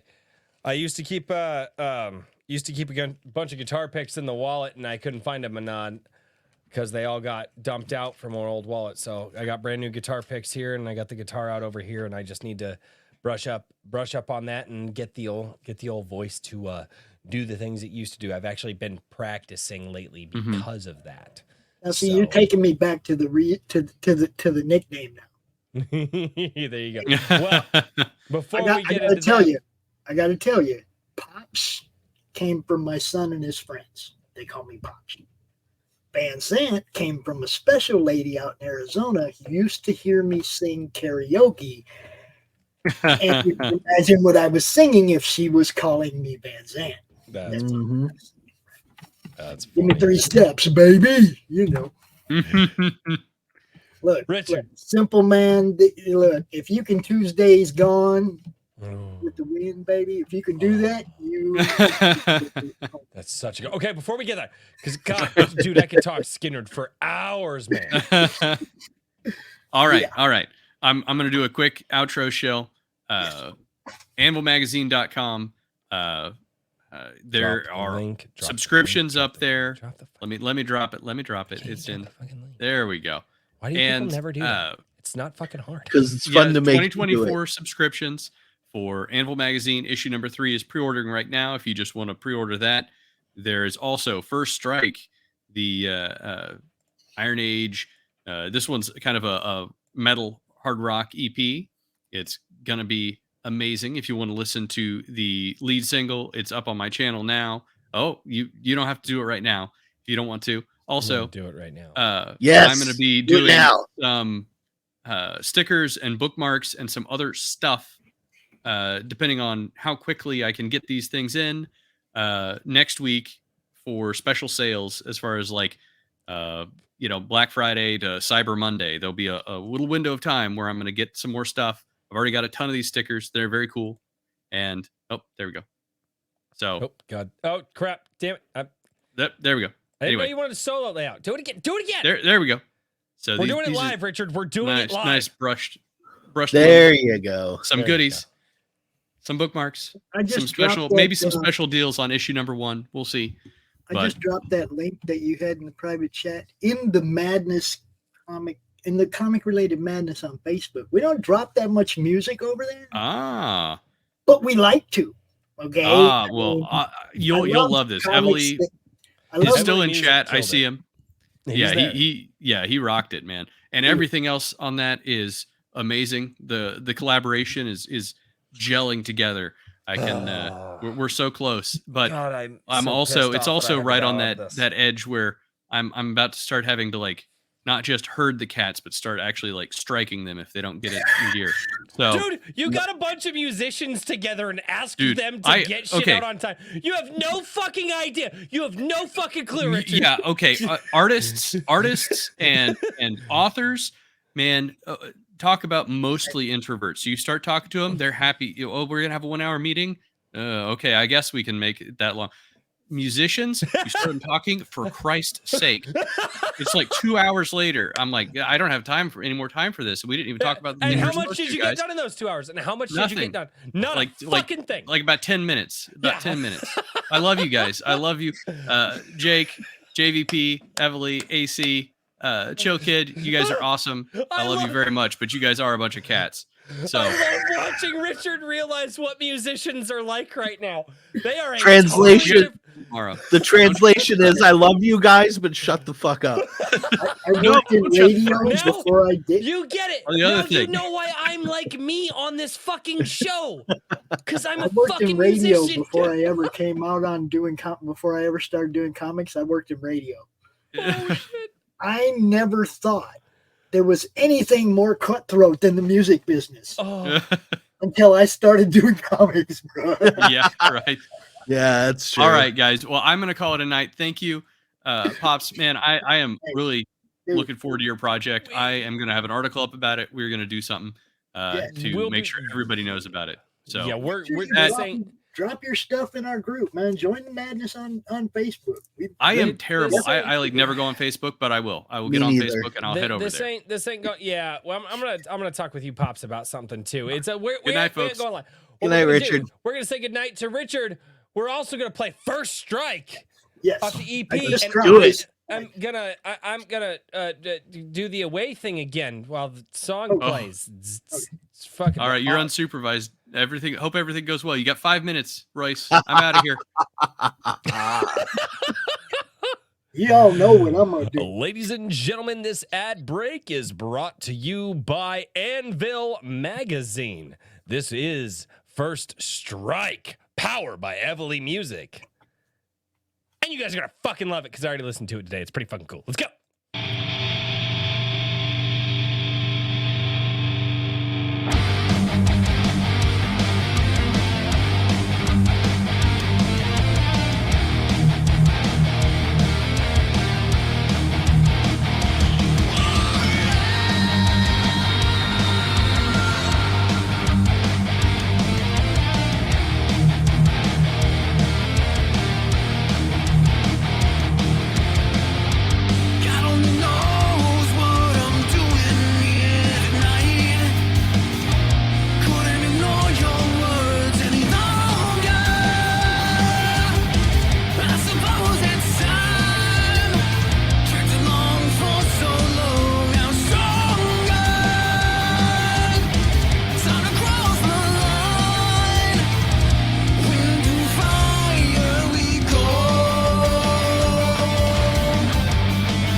Twin guitar harmonics. I love it. That fucking rock, dude. Oh yeah. Yeah. No, Evely music is fucking awesome. Yeah. I don't have enough room right here to hair whip, but at least I got the headbang. I saw. Yo. No, dude, I would, yeah. Hey, I don't hold the lighter up to too many people. All right, you know. Yeah, that I was. Yeah, it's fucking awesome. Absolutely fucking. Evely is fantastic. Oh, dude, he's just a good dude overall. Like he shills my channel better than I do. He shows a lot of things better than the rest of us. It's No, I did drop the link to my YouTube channel in your private chat. Sweet. Because that way people can go over there. You look at my YouTube channel and you'll see 40 different playlists, and you'll see all the different people that are represented that are already going to Roku with us. You know, it's a great group of people, man. The thing I love the most about this, like the other day, Doc was like, "Hey, everybody!" He hit our group chat for the people who run shows in the network, and he's like, "Man, my co-host can't be here. Somebody come out and help me out." 4 different people popped into his stream to help him out, right? It's like that's the kind of a camaraderie we have. You know, earlier tonight I had Luke. I didn't want to go out there by myself with Luke and Joe, so I asked Doc, "Hey man, you want to come out and join me as co-host?" He come out.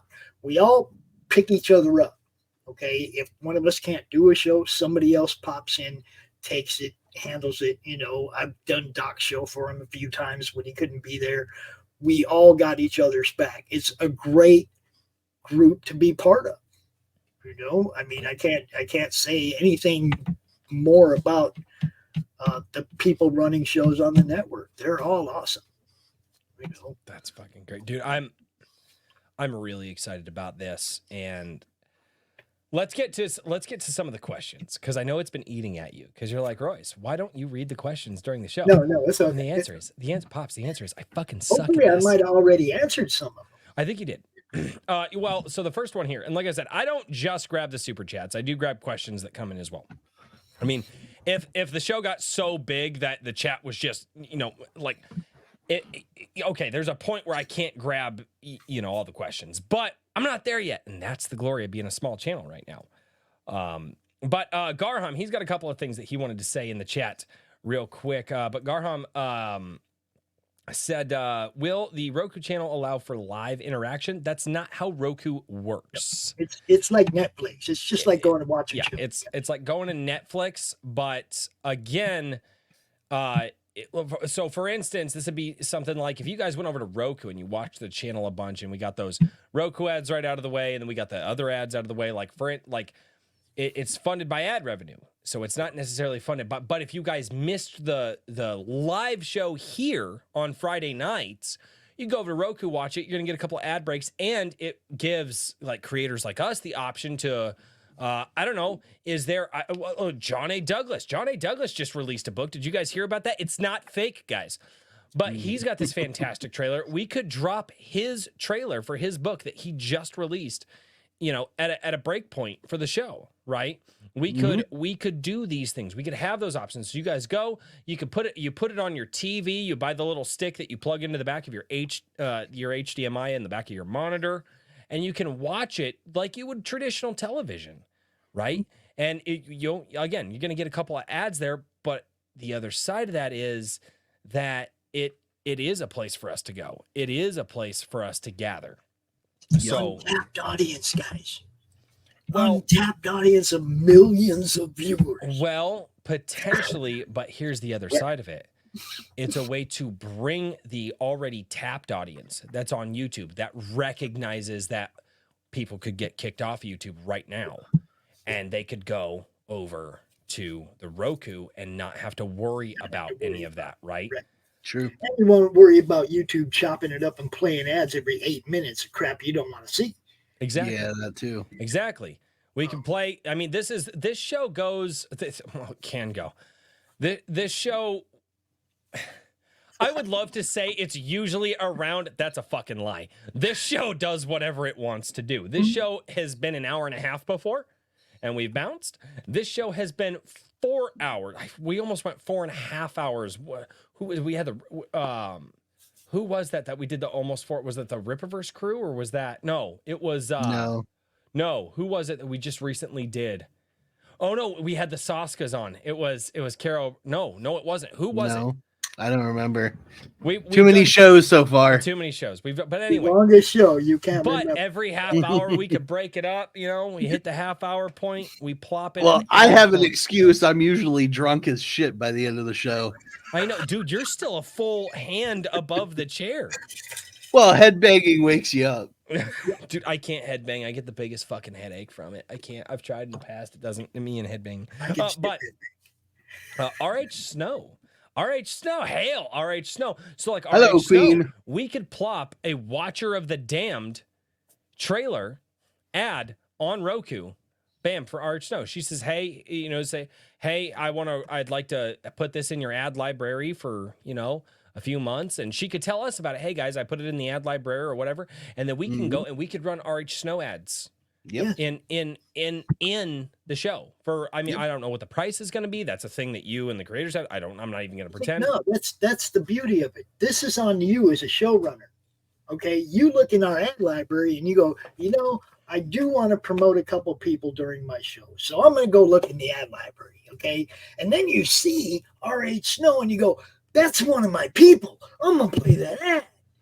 It's not about her or you making money. No. It's But I'm about saying exposure, right? Right. You get to choose who you want to promote out of the ad library. Oh no, I was saying, but like for her to have her ad in your ad library, I don't know if there's it's like really cheap. Okay, but that's what I'm saying. But that's between you and her to talk about how much she's going to pay, how long it's going to be in the ad library, and all that, right? That's actually the way the campaign is. It's broken down into 6 tiers for ads.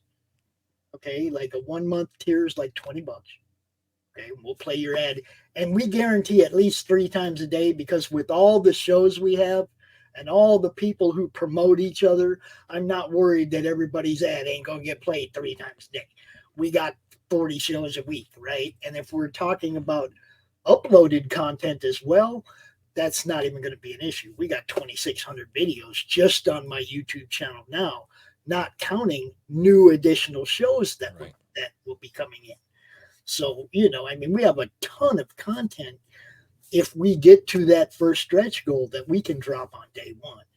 And that makes the shows far outweigh the ad library. You see so what the I'm shows, saying? Far outweigh the ad library. And then you pretty much guarantee your ad's going to get seen plenty, Right. And, I would say this, if it's going to be this synergy between. We will play it right. Okay, and we'll play it right. I hate to say this, but to get the synergy between the indies that are wanting their ads to get seen and the showrunner, it's like, hey, pick at least one ad to run in your show from our ad, like almost like a requirement type thing. If you don't have somebody that you want, we'll toss somebody in there for you type situation. Well, the way this has been built pretty much is all people that get it. Yes. They all promote each other. Yeah. So the ones that are already here, that's not even an issue. Yeah. Okay. Because I would go immediately and I would talk with Richard and Daniel if we did it, and I'd be like, hey, what are the 3? Because we've got 50 fucking episodes of Iron Age Knights. Yeah. Almost 60 now. Yeah, fuck, I know. Almost 60 now. Yeah, shit. But this is the great thing about it. You get to choose. You get to go in the ad library and say, I want to play that one, and that one. And we tell Max, you're playing this one at the 30-minute mark and these 2 at the end of the show. Or however you want to do it. Yeah, one to mark the kind of like the halfway of the conversation, one to mark the opening of the super chats, and one to mark the end of the fucking show, and then bam, outro music plays, and we're fucking however you want to set it up. That's one thing me and Max talked about. We want to make this showrunner friendly, so we want to give you guys what you want. We want to set it up the way you want it to be set up, the way YouTube should do you. But see, they don't take care of you guys as showrunners. They take care of the people that pay for the ads. They take care of those. And there needs to be a synergy between the people paying for the ads and the showrunners. And there's that, and that there's got to be that synergy. I like that. You can be guaranteed if I see somebody's ads not getting played, I'll play it on my freaking shows. Right. I'll make sure it gets played. Nobody's going to get left out of this. Okay. Anybody that signs on, especially here at the beginning, that gets in ground floor, I ain't going to forget you, man. I'm going to take care of you people. The people that helped me build this thing, I'm going to take care of you. You can count on that. You know, you just make an ad and send it to me, and I'll start playing it on our shows now. I do that now for people. I mean, it's like, and it don't cost anything. But now I'm also going to ask you when the campaign launches for you to back at one of the sponsor campaign or ad tiers so that, you know, to get it on the Roku side of things, which is fair. I got nothing against bringing people out who commit to me now. If you commit and say, yeah, I'm going to be part of this, I'll start playing your shows on the network now. I don't care. You know, I didn't grab a beer when I was away for 5 minutes. Play your I went to go say hello to my wife for a second because, you know, and I didn't grab a beer. Then I'm out of beer. You better go get a beer. I still got ice. Here. All right, I'm gonna do this thing. Check this I out. just reloaded. Ads, I prefer 30 seconds, but they can be, I'm going to say up to a minute, but the minute ones will cost a little more. But I also understand how hard it is to get everything you're trying to say into a 30-second ad. Mm-hmm. Okay, I get it. Dude, I have a hard time saying the shit I want to say in a 2-hour live stream. I'm telling you, dude. Look, every show I went on promoting the network, I got off the show going, I didn't get to talk about this. I didn't get to talk about this. I didn't get to talk about this because there were so many moving parts. Mm-hmm. Okay, it's there's 3 different spears on this trident. There's something that's directed at you guys, showrunners. Mm-hmm. There's something that's directed at R.A. Snow, somebody who wants to get their ads seen on different shows. Yep. And there was a bunch of stuff that was directed at the fans. If you just want to help us build this, back at this tier and we'll give you this. We had original art, we had comics, PDFs, all kinds of stuff, right? The problem was there was never a show that lasted long enough for me to actually thoroughly cover all 3 tiers of the spear. You know what I'm saying? It's like there was 4 different showrunner tiers. There was 6 different ad runner tiers.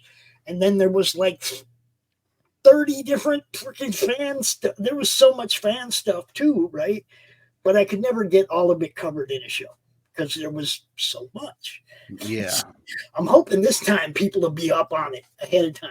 We'll get all those people back involved that jumped on on the first campaign. We'll get all of those and maybe some more new people that'll understand what we're doing because I'll get to go on some more shows like yours. And thank you so much, guys, for having me out. I mean that. I'm going to reach out to who I can. I am freaking excited. I'm gonna reach out to who I can. This is, and again, it's a gamble because not everybody knows Roku. Okay, but let me tell you what the gamble is, though. To get your show on our network, $25. To get your show on our network for the whole year, $25. We make that stretch goal where we can pay for that server, then we will also offer you the ability to upload previous content. That might cost a little more because Max has to actually work then. I'm not letting Max do this for free. Okay. He tried to do that. He really tried. He was like, dude, I'll just build it. I was like, no, you won't just build it. No, he's going to get paid, especially if you do it. Yeah. Yeah. So, you know, it's that simple, guys. $25 and your show can be on Roku. Starting fresh the day we start and going forward. If we get to that point, we can upload the previous content. Then you'll be able to upload 50 let's do something real. Let's take a journey, gentlemen. You want to take a journey real quick? We want to take a journey. Show us Roku? Yes. No. We're not going to show you Roku. We're going to go to Amazon real quick, right? Maybe not Amazon because that's showing my fucking. That's showing where I live. I don't want to show where I live. Yeah, what are you doing here? Yeah, let's go. Let's show. Let's go to Walmart, and Walmart's going to be like, "Hey, you live here? Fuck off, Walmart."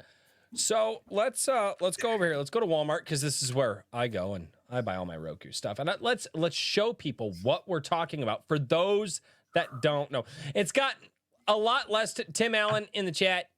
It's a lot less to do with doxing myself and more to do with preventing somebody from getting shot. It's like Because of a crazy, I have 4 children in my house, and there's a reason I have German Shepherds. They're very, very good alarm bells. But anyway, I've promoted a lot of people, and a lot of people have sent me stuff.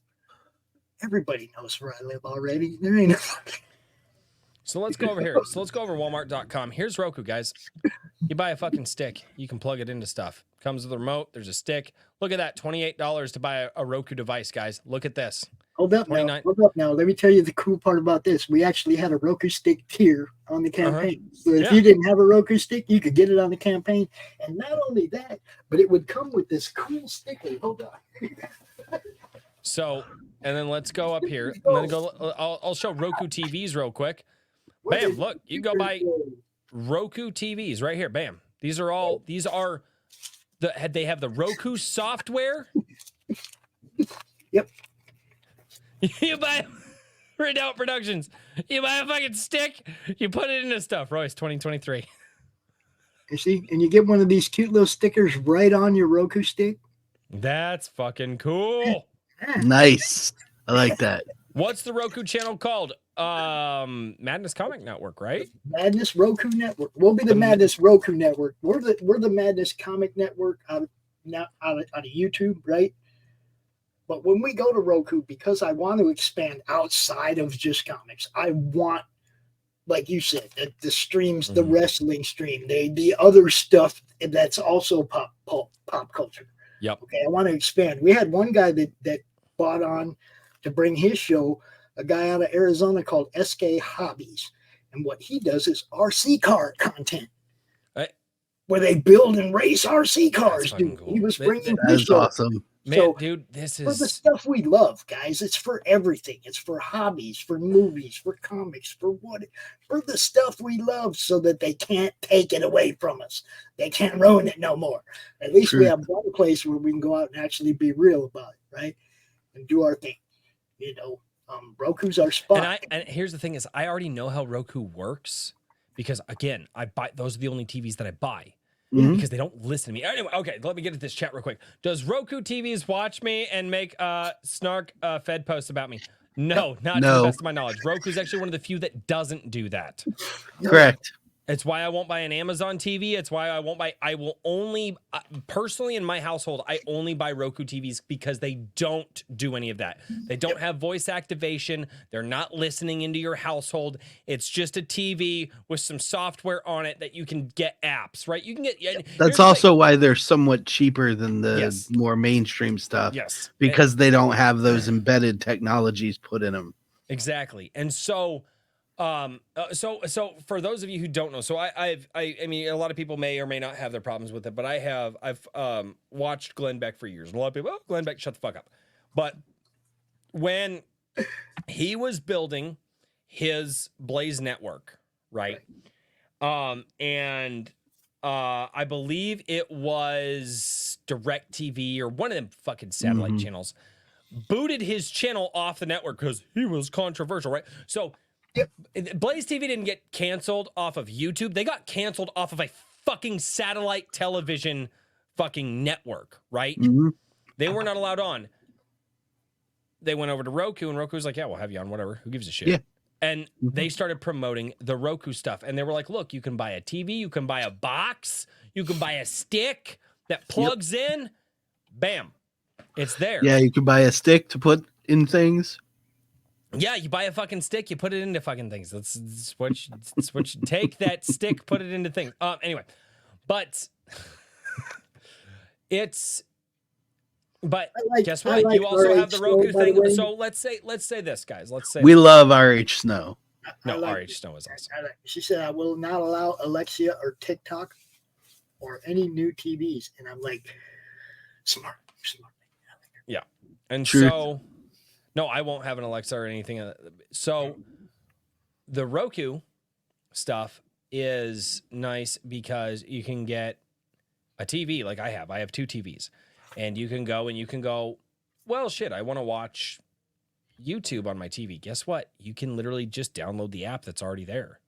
You can, well, I want to watch, and guess what? I think Rumble's getting one now. So if you're more of a Rumble person, bam, it's on the Roku software already.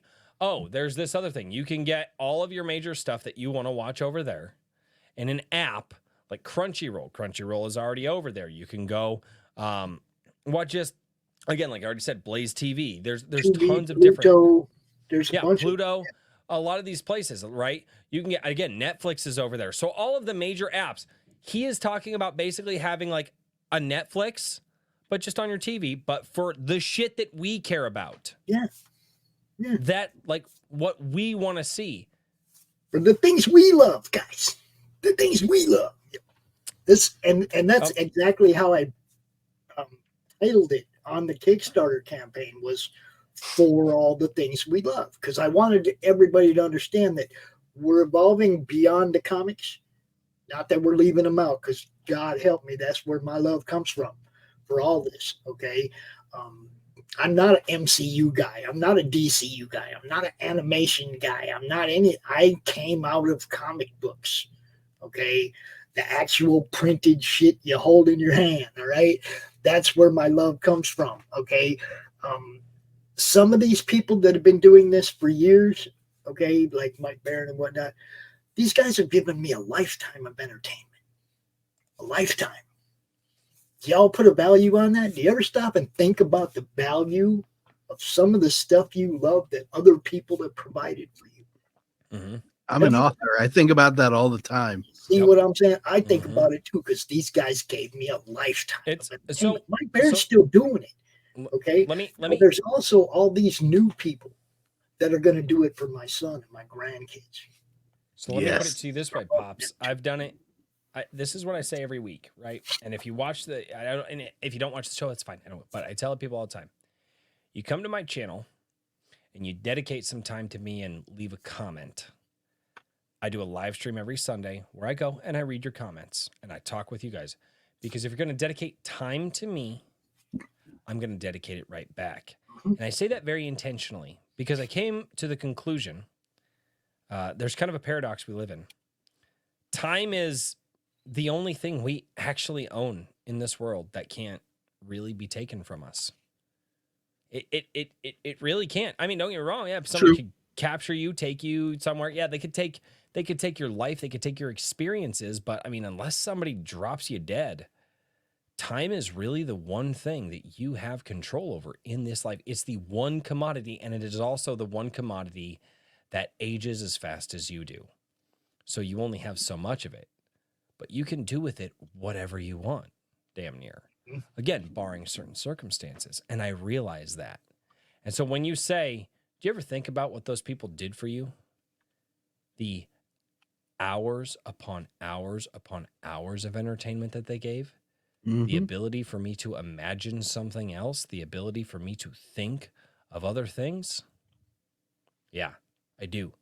Because I have reflected on what time is in like way bigger ways than a fucking construction worker from Colorado has any right to think about. And I've thought about it deeply.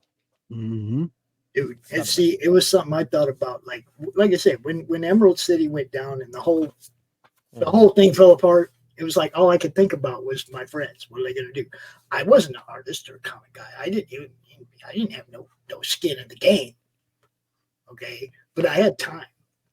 I had time and I had a platform. Okay, this is what I'm going to do. I'm going to try to help people. It's funny because my grandson really put it into perspective for me one day, because he asked me what I do when I first started doing Crom. I was probably like CromCon 3 or 4. And he's like, Grandpa, what do you do? And I told him what I was doing. And he's like, oh, so you're a problem solver. Okay, I'll take that.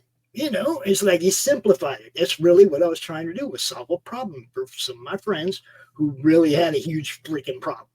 You know, they had no income all of a sudden, and they were counting on that summer of income. And they had no income. They actually took a loss. You know, it was crappy. It was a crappy summer. And I did what I could to help people. Well, did I think it was going to turn into me doing CromCon for 3.5 years? No. But I did it for 3.5 years. And the only reason we're not doing it right now is because I'm dedicating my time to building this Roku thing. Okay. And then we may start doing CromCon again. Okay, once we get this Roku thing up and running, but I can't be that divided in my effort and expect any kind of success. So, CromCon was fun. It was great when it was needed. It's not needed right now. It may be a great thing after the Roku thing's up and running to use it to push traffic. Okay, it might be a great thing to use then and use YouTube to push traffic to our Roku by playing all of our Roku ads during CromCon. That would just piss them off, wouldn't it? Hell yeah. I don't care. See, I could have monetized the YouTube channel a long time ago, but I can't be responsible for if that guy says something that gets our whole channel shut down. It hurts everybody, right? And if we were monetized, then everybody'd be like, man, I'm out my money. I'm out this. I'm out that. So I never even bothered with it. Okay. That's YouTube monetization. I know it can be taken away just as quickly as they offer it to you. So it ain't nothing I can count on. Correct. Okay? Yep. The other thing I can promise you on Roku, guys, and you might like this, you will never be demonetized. If the FCC or the DMCA comes to me and they say, Pops, that freaking show that Royce did last week, man, sorry, bro, you're going to have to take that one down. I'm going to send Royce, I'm going to forward him that email. He's going to know exactly why we have to take down this one episode, but I'm not going to penalize him and demonetize all of the rest of his content or fuck with him in any other way. Why would I do that? Why would I do that? Yeah. And, Isn't that enough of a penalty? They took down that show and you don't get no ad revenue for that. That's kind of enough of a penalty, isn't it? Yeah, True. and I mean, and when you're, and if you're talking about ball games that big, it's either, okay, well, we have to work with this one creator, we take this one thing down. Yeah. That's it. Or we sacrifice everybody else on this small channel. I mean, unless you get to YouTube levels of money, because then at that point you can play ball. The penalty, like I said, though, it will never be demonetizing all of your content. Right. It's just that one. Or the FCC says that episode, that show, you did something bad in that show, and you're going to have to take that down. Too many gamer words.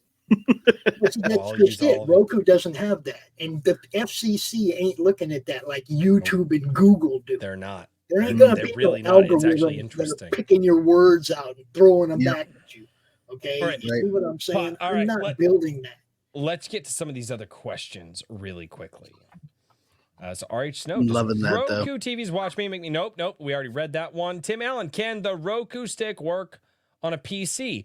If your computer monitor has an HDMI plug-in in the back of it, you plug it in right there, and then I'm fairly certain you can get the app without it. Yeah, I think they have a PC app and they have a mobile app as well. Yeah. Yep, so they do.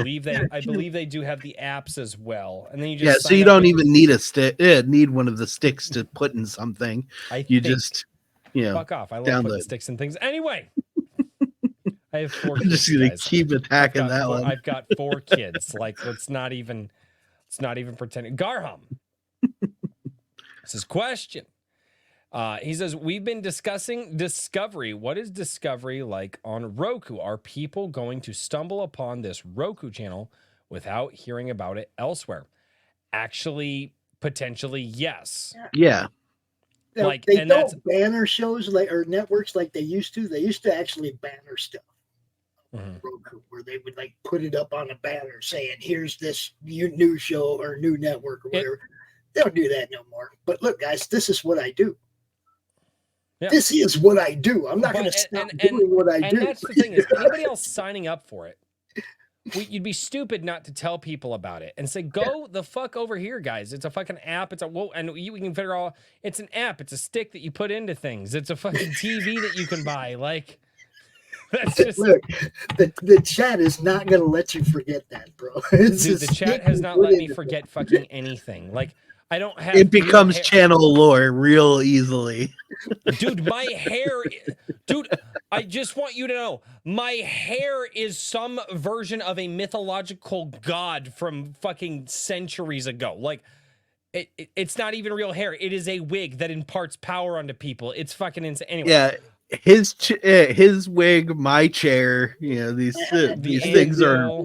Yeah, these There's things are goats all lore involved items now. It's fucking buy the fucking stick and stick it in. Yes, exactly, Tim Allen. Do that. That's correct. That's correct. No, it's man, there's a lot here. Yeah, And it's this not is to unpack, and it really is. That's what I there's mean. It's really hard to cover in like an hour show, going on somebody's show for an hour and really trying to tell everybody the reasons why, the history that led us here. Really, the history that led us here is just, you know how a snowball rolls downhill and it keeps getting bigger and going faster? And you got this old hippie dude chasing along behind it and grabbing people going, come here, I need your help with this. Come here, I need your help with this.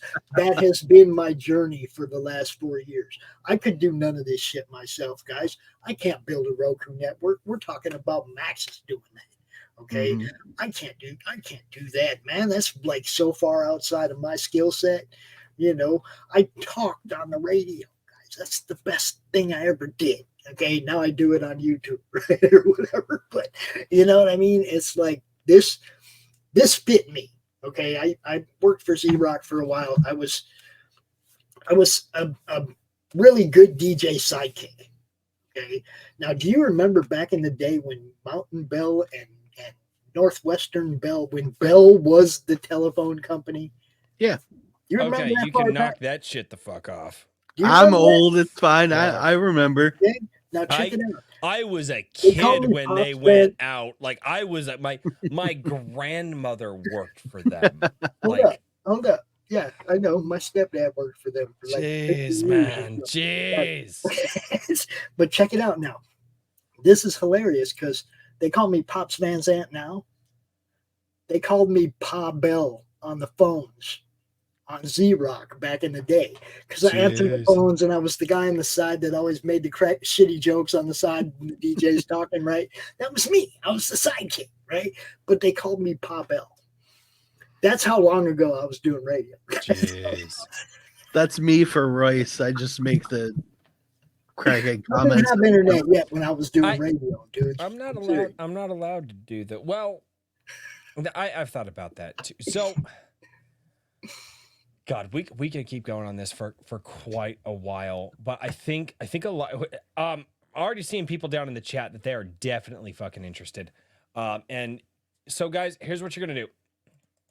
For now, and you're gonna be hearing more about this from myself and Daniel. Here's the YouTube channel. Go to Pops' channel. There it is. Go subscribe, but don't get mad about the amount of notifications you get because we have shows every day. Multiple shows every day. Okay? Don't get mad. Just go check them out. You're going to like some of them. Some of them you might not like. Some of them you like. It's like any other network. There's going to be stuff you really like, and there's going to be stuff you're like, eh. Of course. You know. But we aim to please. We try to give you a wide enough range of stuff that you will find something there that you like and you'll hang out. You know, there's a lot, guys. There really is. Yeah, there's gonna be a lot more conversations on this. Mr. Daniel P. Riley, What's up? what you got going on? All kinds of stuff. I have been working on finalizing the special edition, which will be what'll be offered on the crowdfund campaign when I get it set up over the course of this coming week and get it launched before Black Friday. And the standard black and white. Everything should be in, so all I have to do is the back end and get the campaign loaded. I have been hard at work on this new project, the currently titled The Saints Go Marching In, which is a half comic, half text biographical about Catholic saints. So we're going to try and get the whole run done. Yeah. And other than that, you can find me on Twitter at Mr. DP Riley, or you can always reach out to me at whimsyland.org, where you can find my books and my merch and all the services provided, so Royce can continue to be annoyed when I say I know everybody. You go over there. Now, I know you guys say you don't Facebook much. I don't Facebook either. on my favorites bar, the link goes directly into my group. I don't look at my news feed. I don't get involved in any of that crap. I go to my group. I see who dropped links there and I share them out. There you go. I have a fundamental hatred for Meta because I got hatred for all of it, dude. they attacked my ads on Facebook many, many months ago. And that was the point where I put both middle fingers up and walked away from it completely. Yeah, I'm so frustrated with them trying to. They allow scammers to claim your audio, right? Yeah, and you have to dispute everyone. I've never lost a dispute, but I do a lot of shows, and that's just the mere fact that you have it's freaking annoying. You know. Yeah, it's not the same. It's not the same as it used to be. And I honestly, when A Drink with Crazy took off, I actually stopped using Facebook and started using Twitter a lot more because Twitter seemed to be more beneficial at the time. And I actually have a larger Facebook group than I have Twitter following. But my Facebook group is 4 years old, and I've only been on Twitter for 3, I think, or 2. Well, or something. I have a large Gilded group because that's where I bring people. It's kind of like Discord, but it's a lot less communist, you know. So if you guys are allegedly, but if you guys are interested in going and joining my fantastic community, it has authors, comic book creators, it's got movie creators in it as well, and me. It's got meme lords, it's got Daniel, and it's got beta readers. And honestly, it's a community where people are gathering and they are creating and they are developing, and the things happening in there are kind of fucking insane. And if you guys want to be a part of that, go over, click that link, join it up. We had 300 and then somebody left, and now we're at 299 still. So I joined it when I was talking to you when I first met you. I think I joined up. But I never get any notifications for it or know what to do, or I haven't checked it out much yet. It's like, just think of it this way. It's just like an old school AOL chat room. Everybody's like, oh, it's new. Pretty much. It functions. No. It's the same fucking thing. It functions exactly the same way as an AOL chat room. It's you click on the, I want to be in this chat room. Click, bam, you're in that chat room. And like Discord did the same thing, and like, but this is gamers and this is the gamer space. And I look at this and I'm like, it's fucking AOL. That's all you did. Were you not there? They were. Well, I mean, Gilded literally is named because it was designed for MMORPG guilds. It's true. So I dropped the madness, the comic related madness Facebook link in that branch. Yes. Nice. Open the link to that tab. I hope that it will let me share it. Yes. So if you guys are on Facebook, go join. That right there. I gave Madness Comics Network. Special. I put something a little bit special in your Twitter inbox there, bud. I want you to check that out later and let me know what you think. Yeah, I will definitely do that. I will absolutely. It's a Rumble link. It's a Rumble link. Oh shit. Okay. Yeah, I know it's a hot mic Hedge. That's the fucking God. The Hedge. He's slow. Dude, the Hedge is like 187 years old, and he doesn't know how the internet works. Yeah, we know. Here, I'll solve this for you right now. Good night, Hedge. We know we're still Hedge. Now he knows to go to bed. The Price is Right ended hours ago. You should have been in bed hours ago. Yeah, now he knows to go to bed so he can get up for his early bird special. JVP's a little late too, huh? JVP. JVP. Great. He's a little late. Oh God. So, ladies and gentlemen, this has been an absolutely awesome show with Pops. Dude, this was better than I thought it was gonna be. Not even gonna lie. Because I was like, how are we gonna do this? And we did it, and it's awesome. But ladies and gentlemen, I want all of you to know, I will see you guys on Sunday. We're gonna do Sunday coffee. I got some spicy comments, and I've got about 5 rants that I need to go on. So as always, until next time, cheers, everybody. Good night, everybody.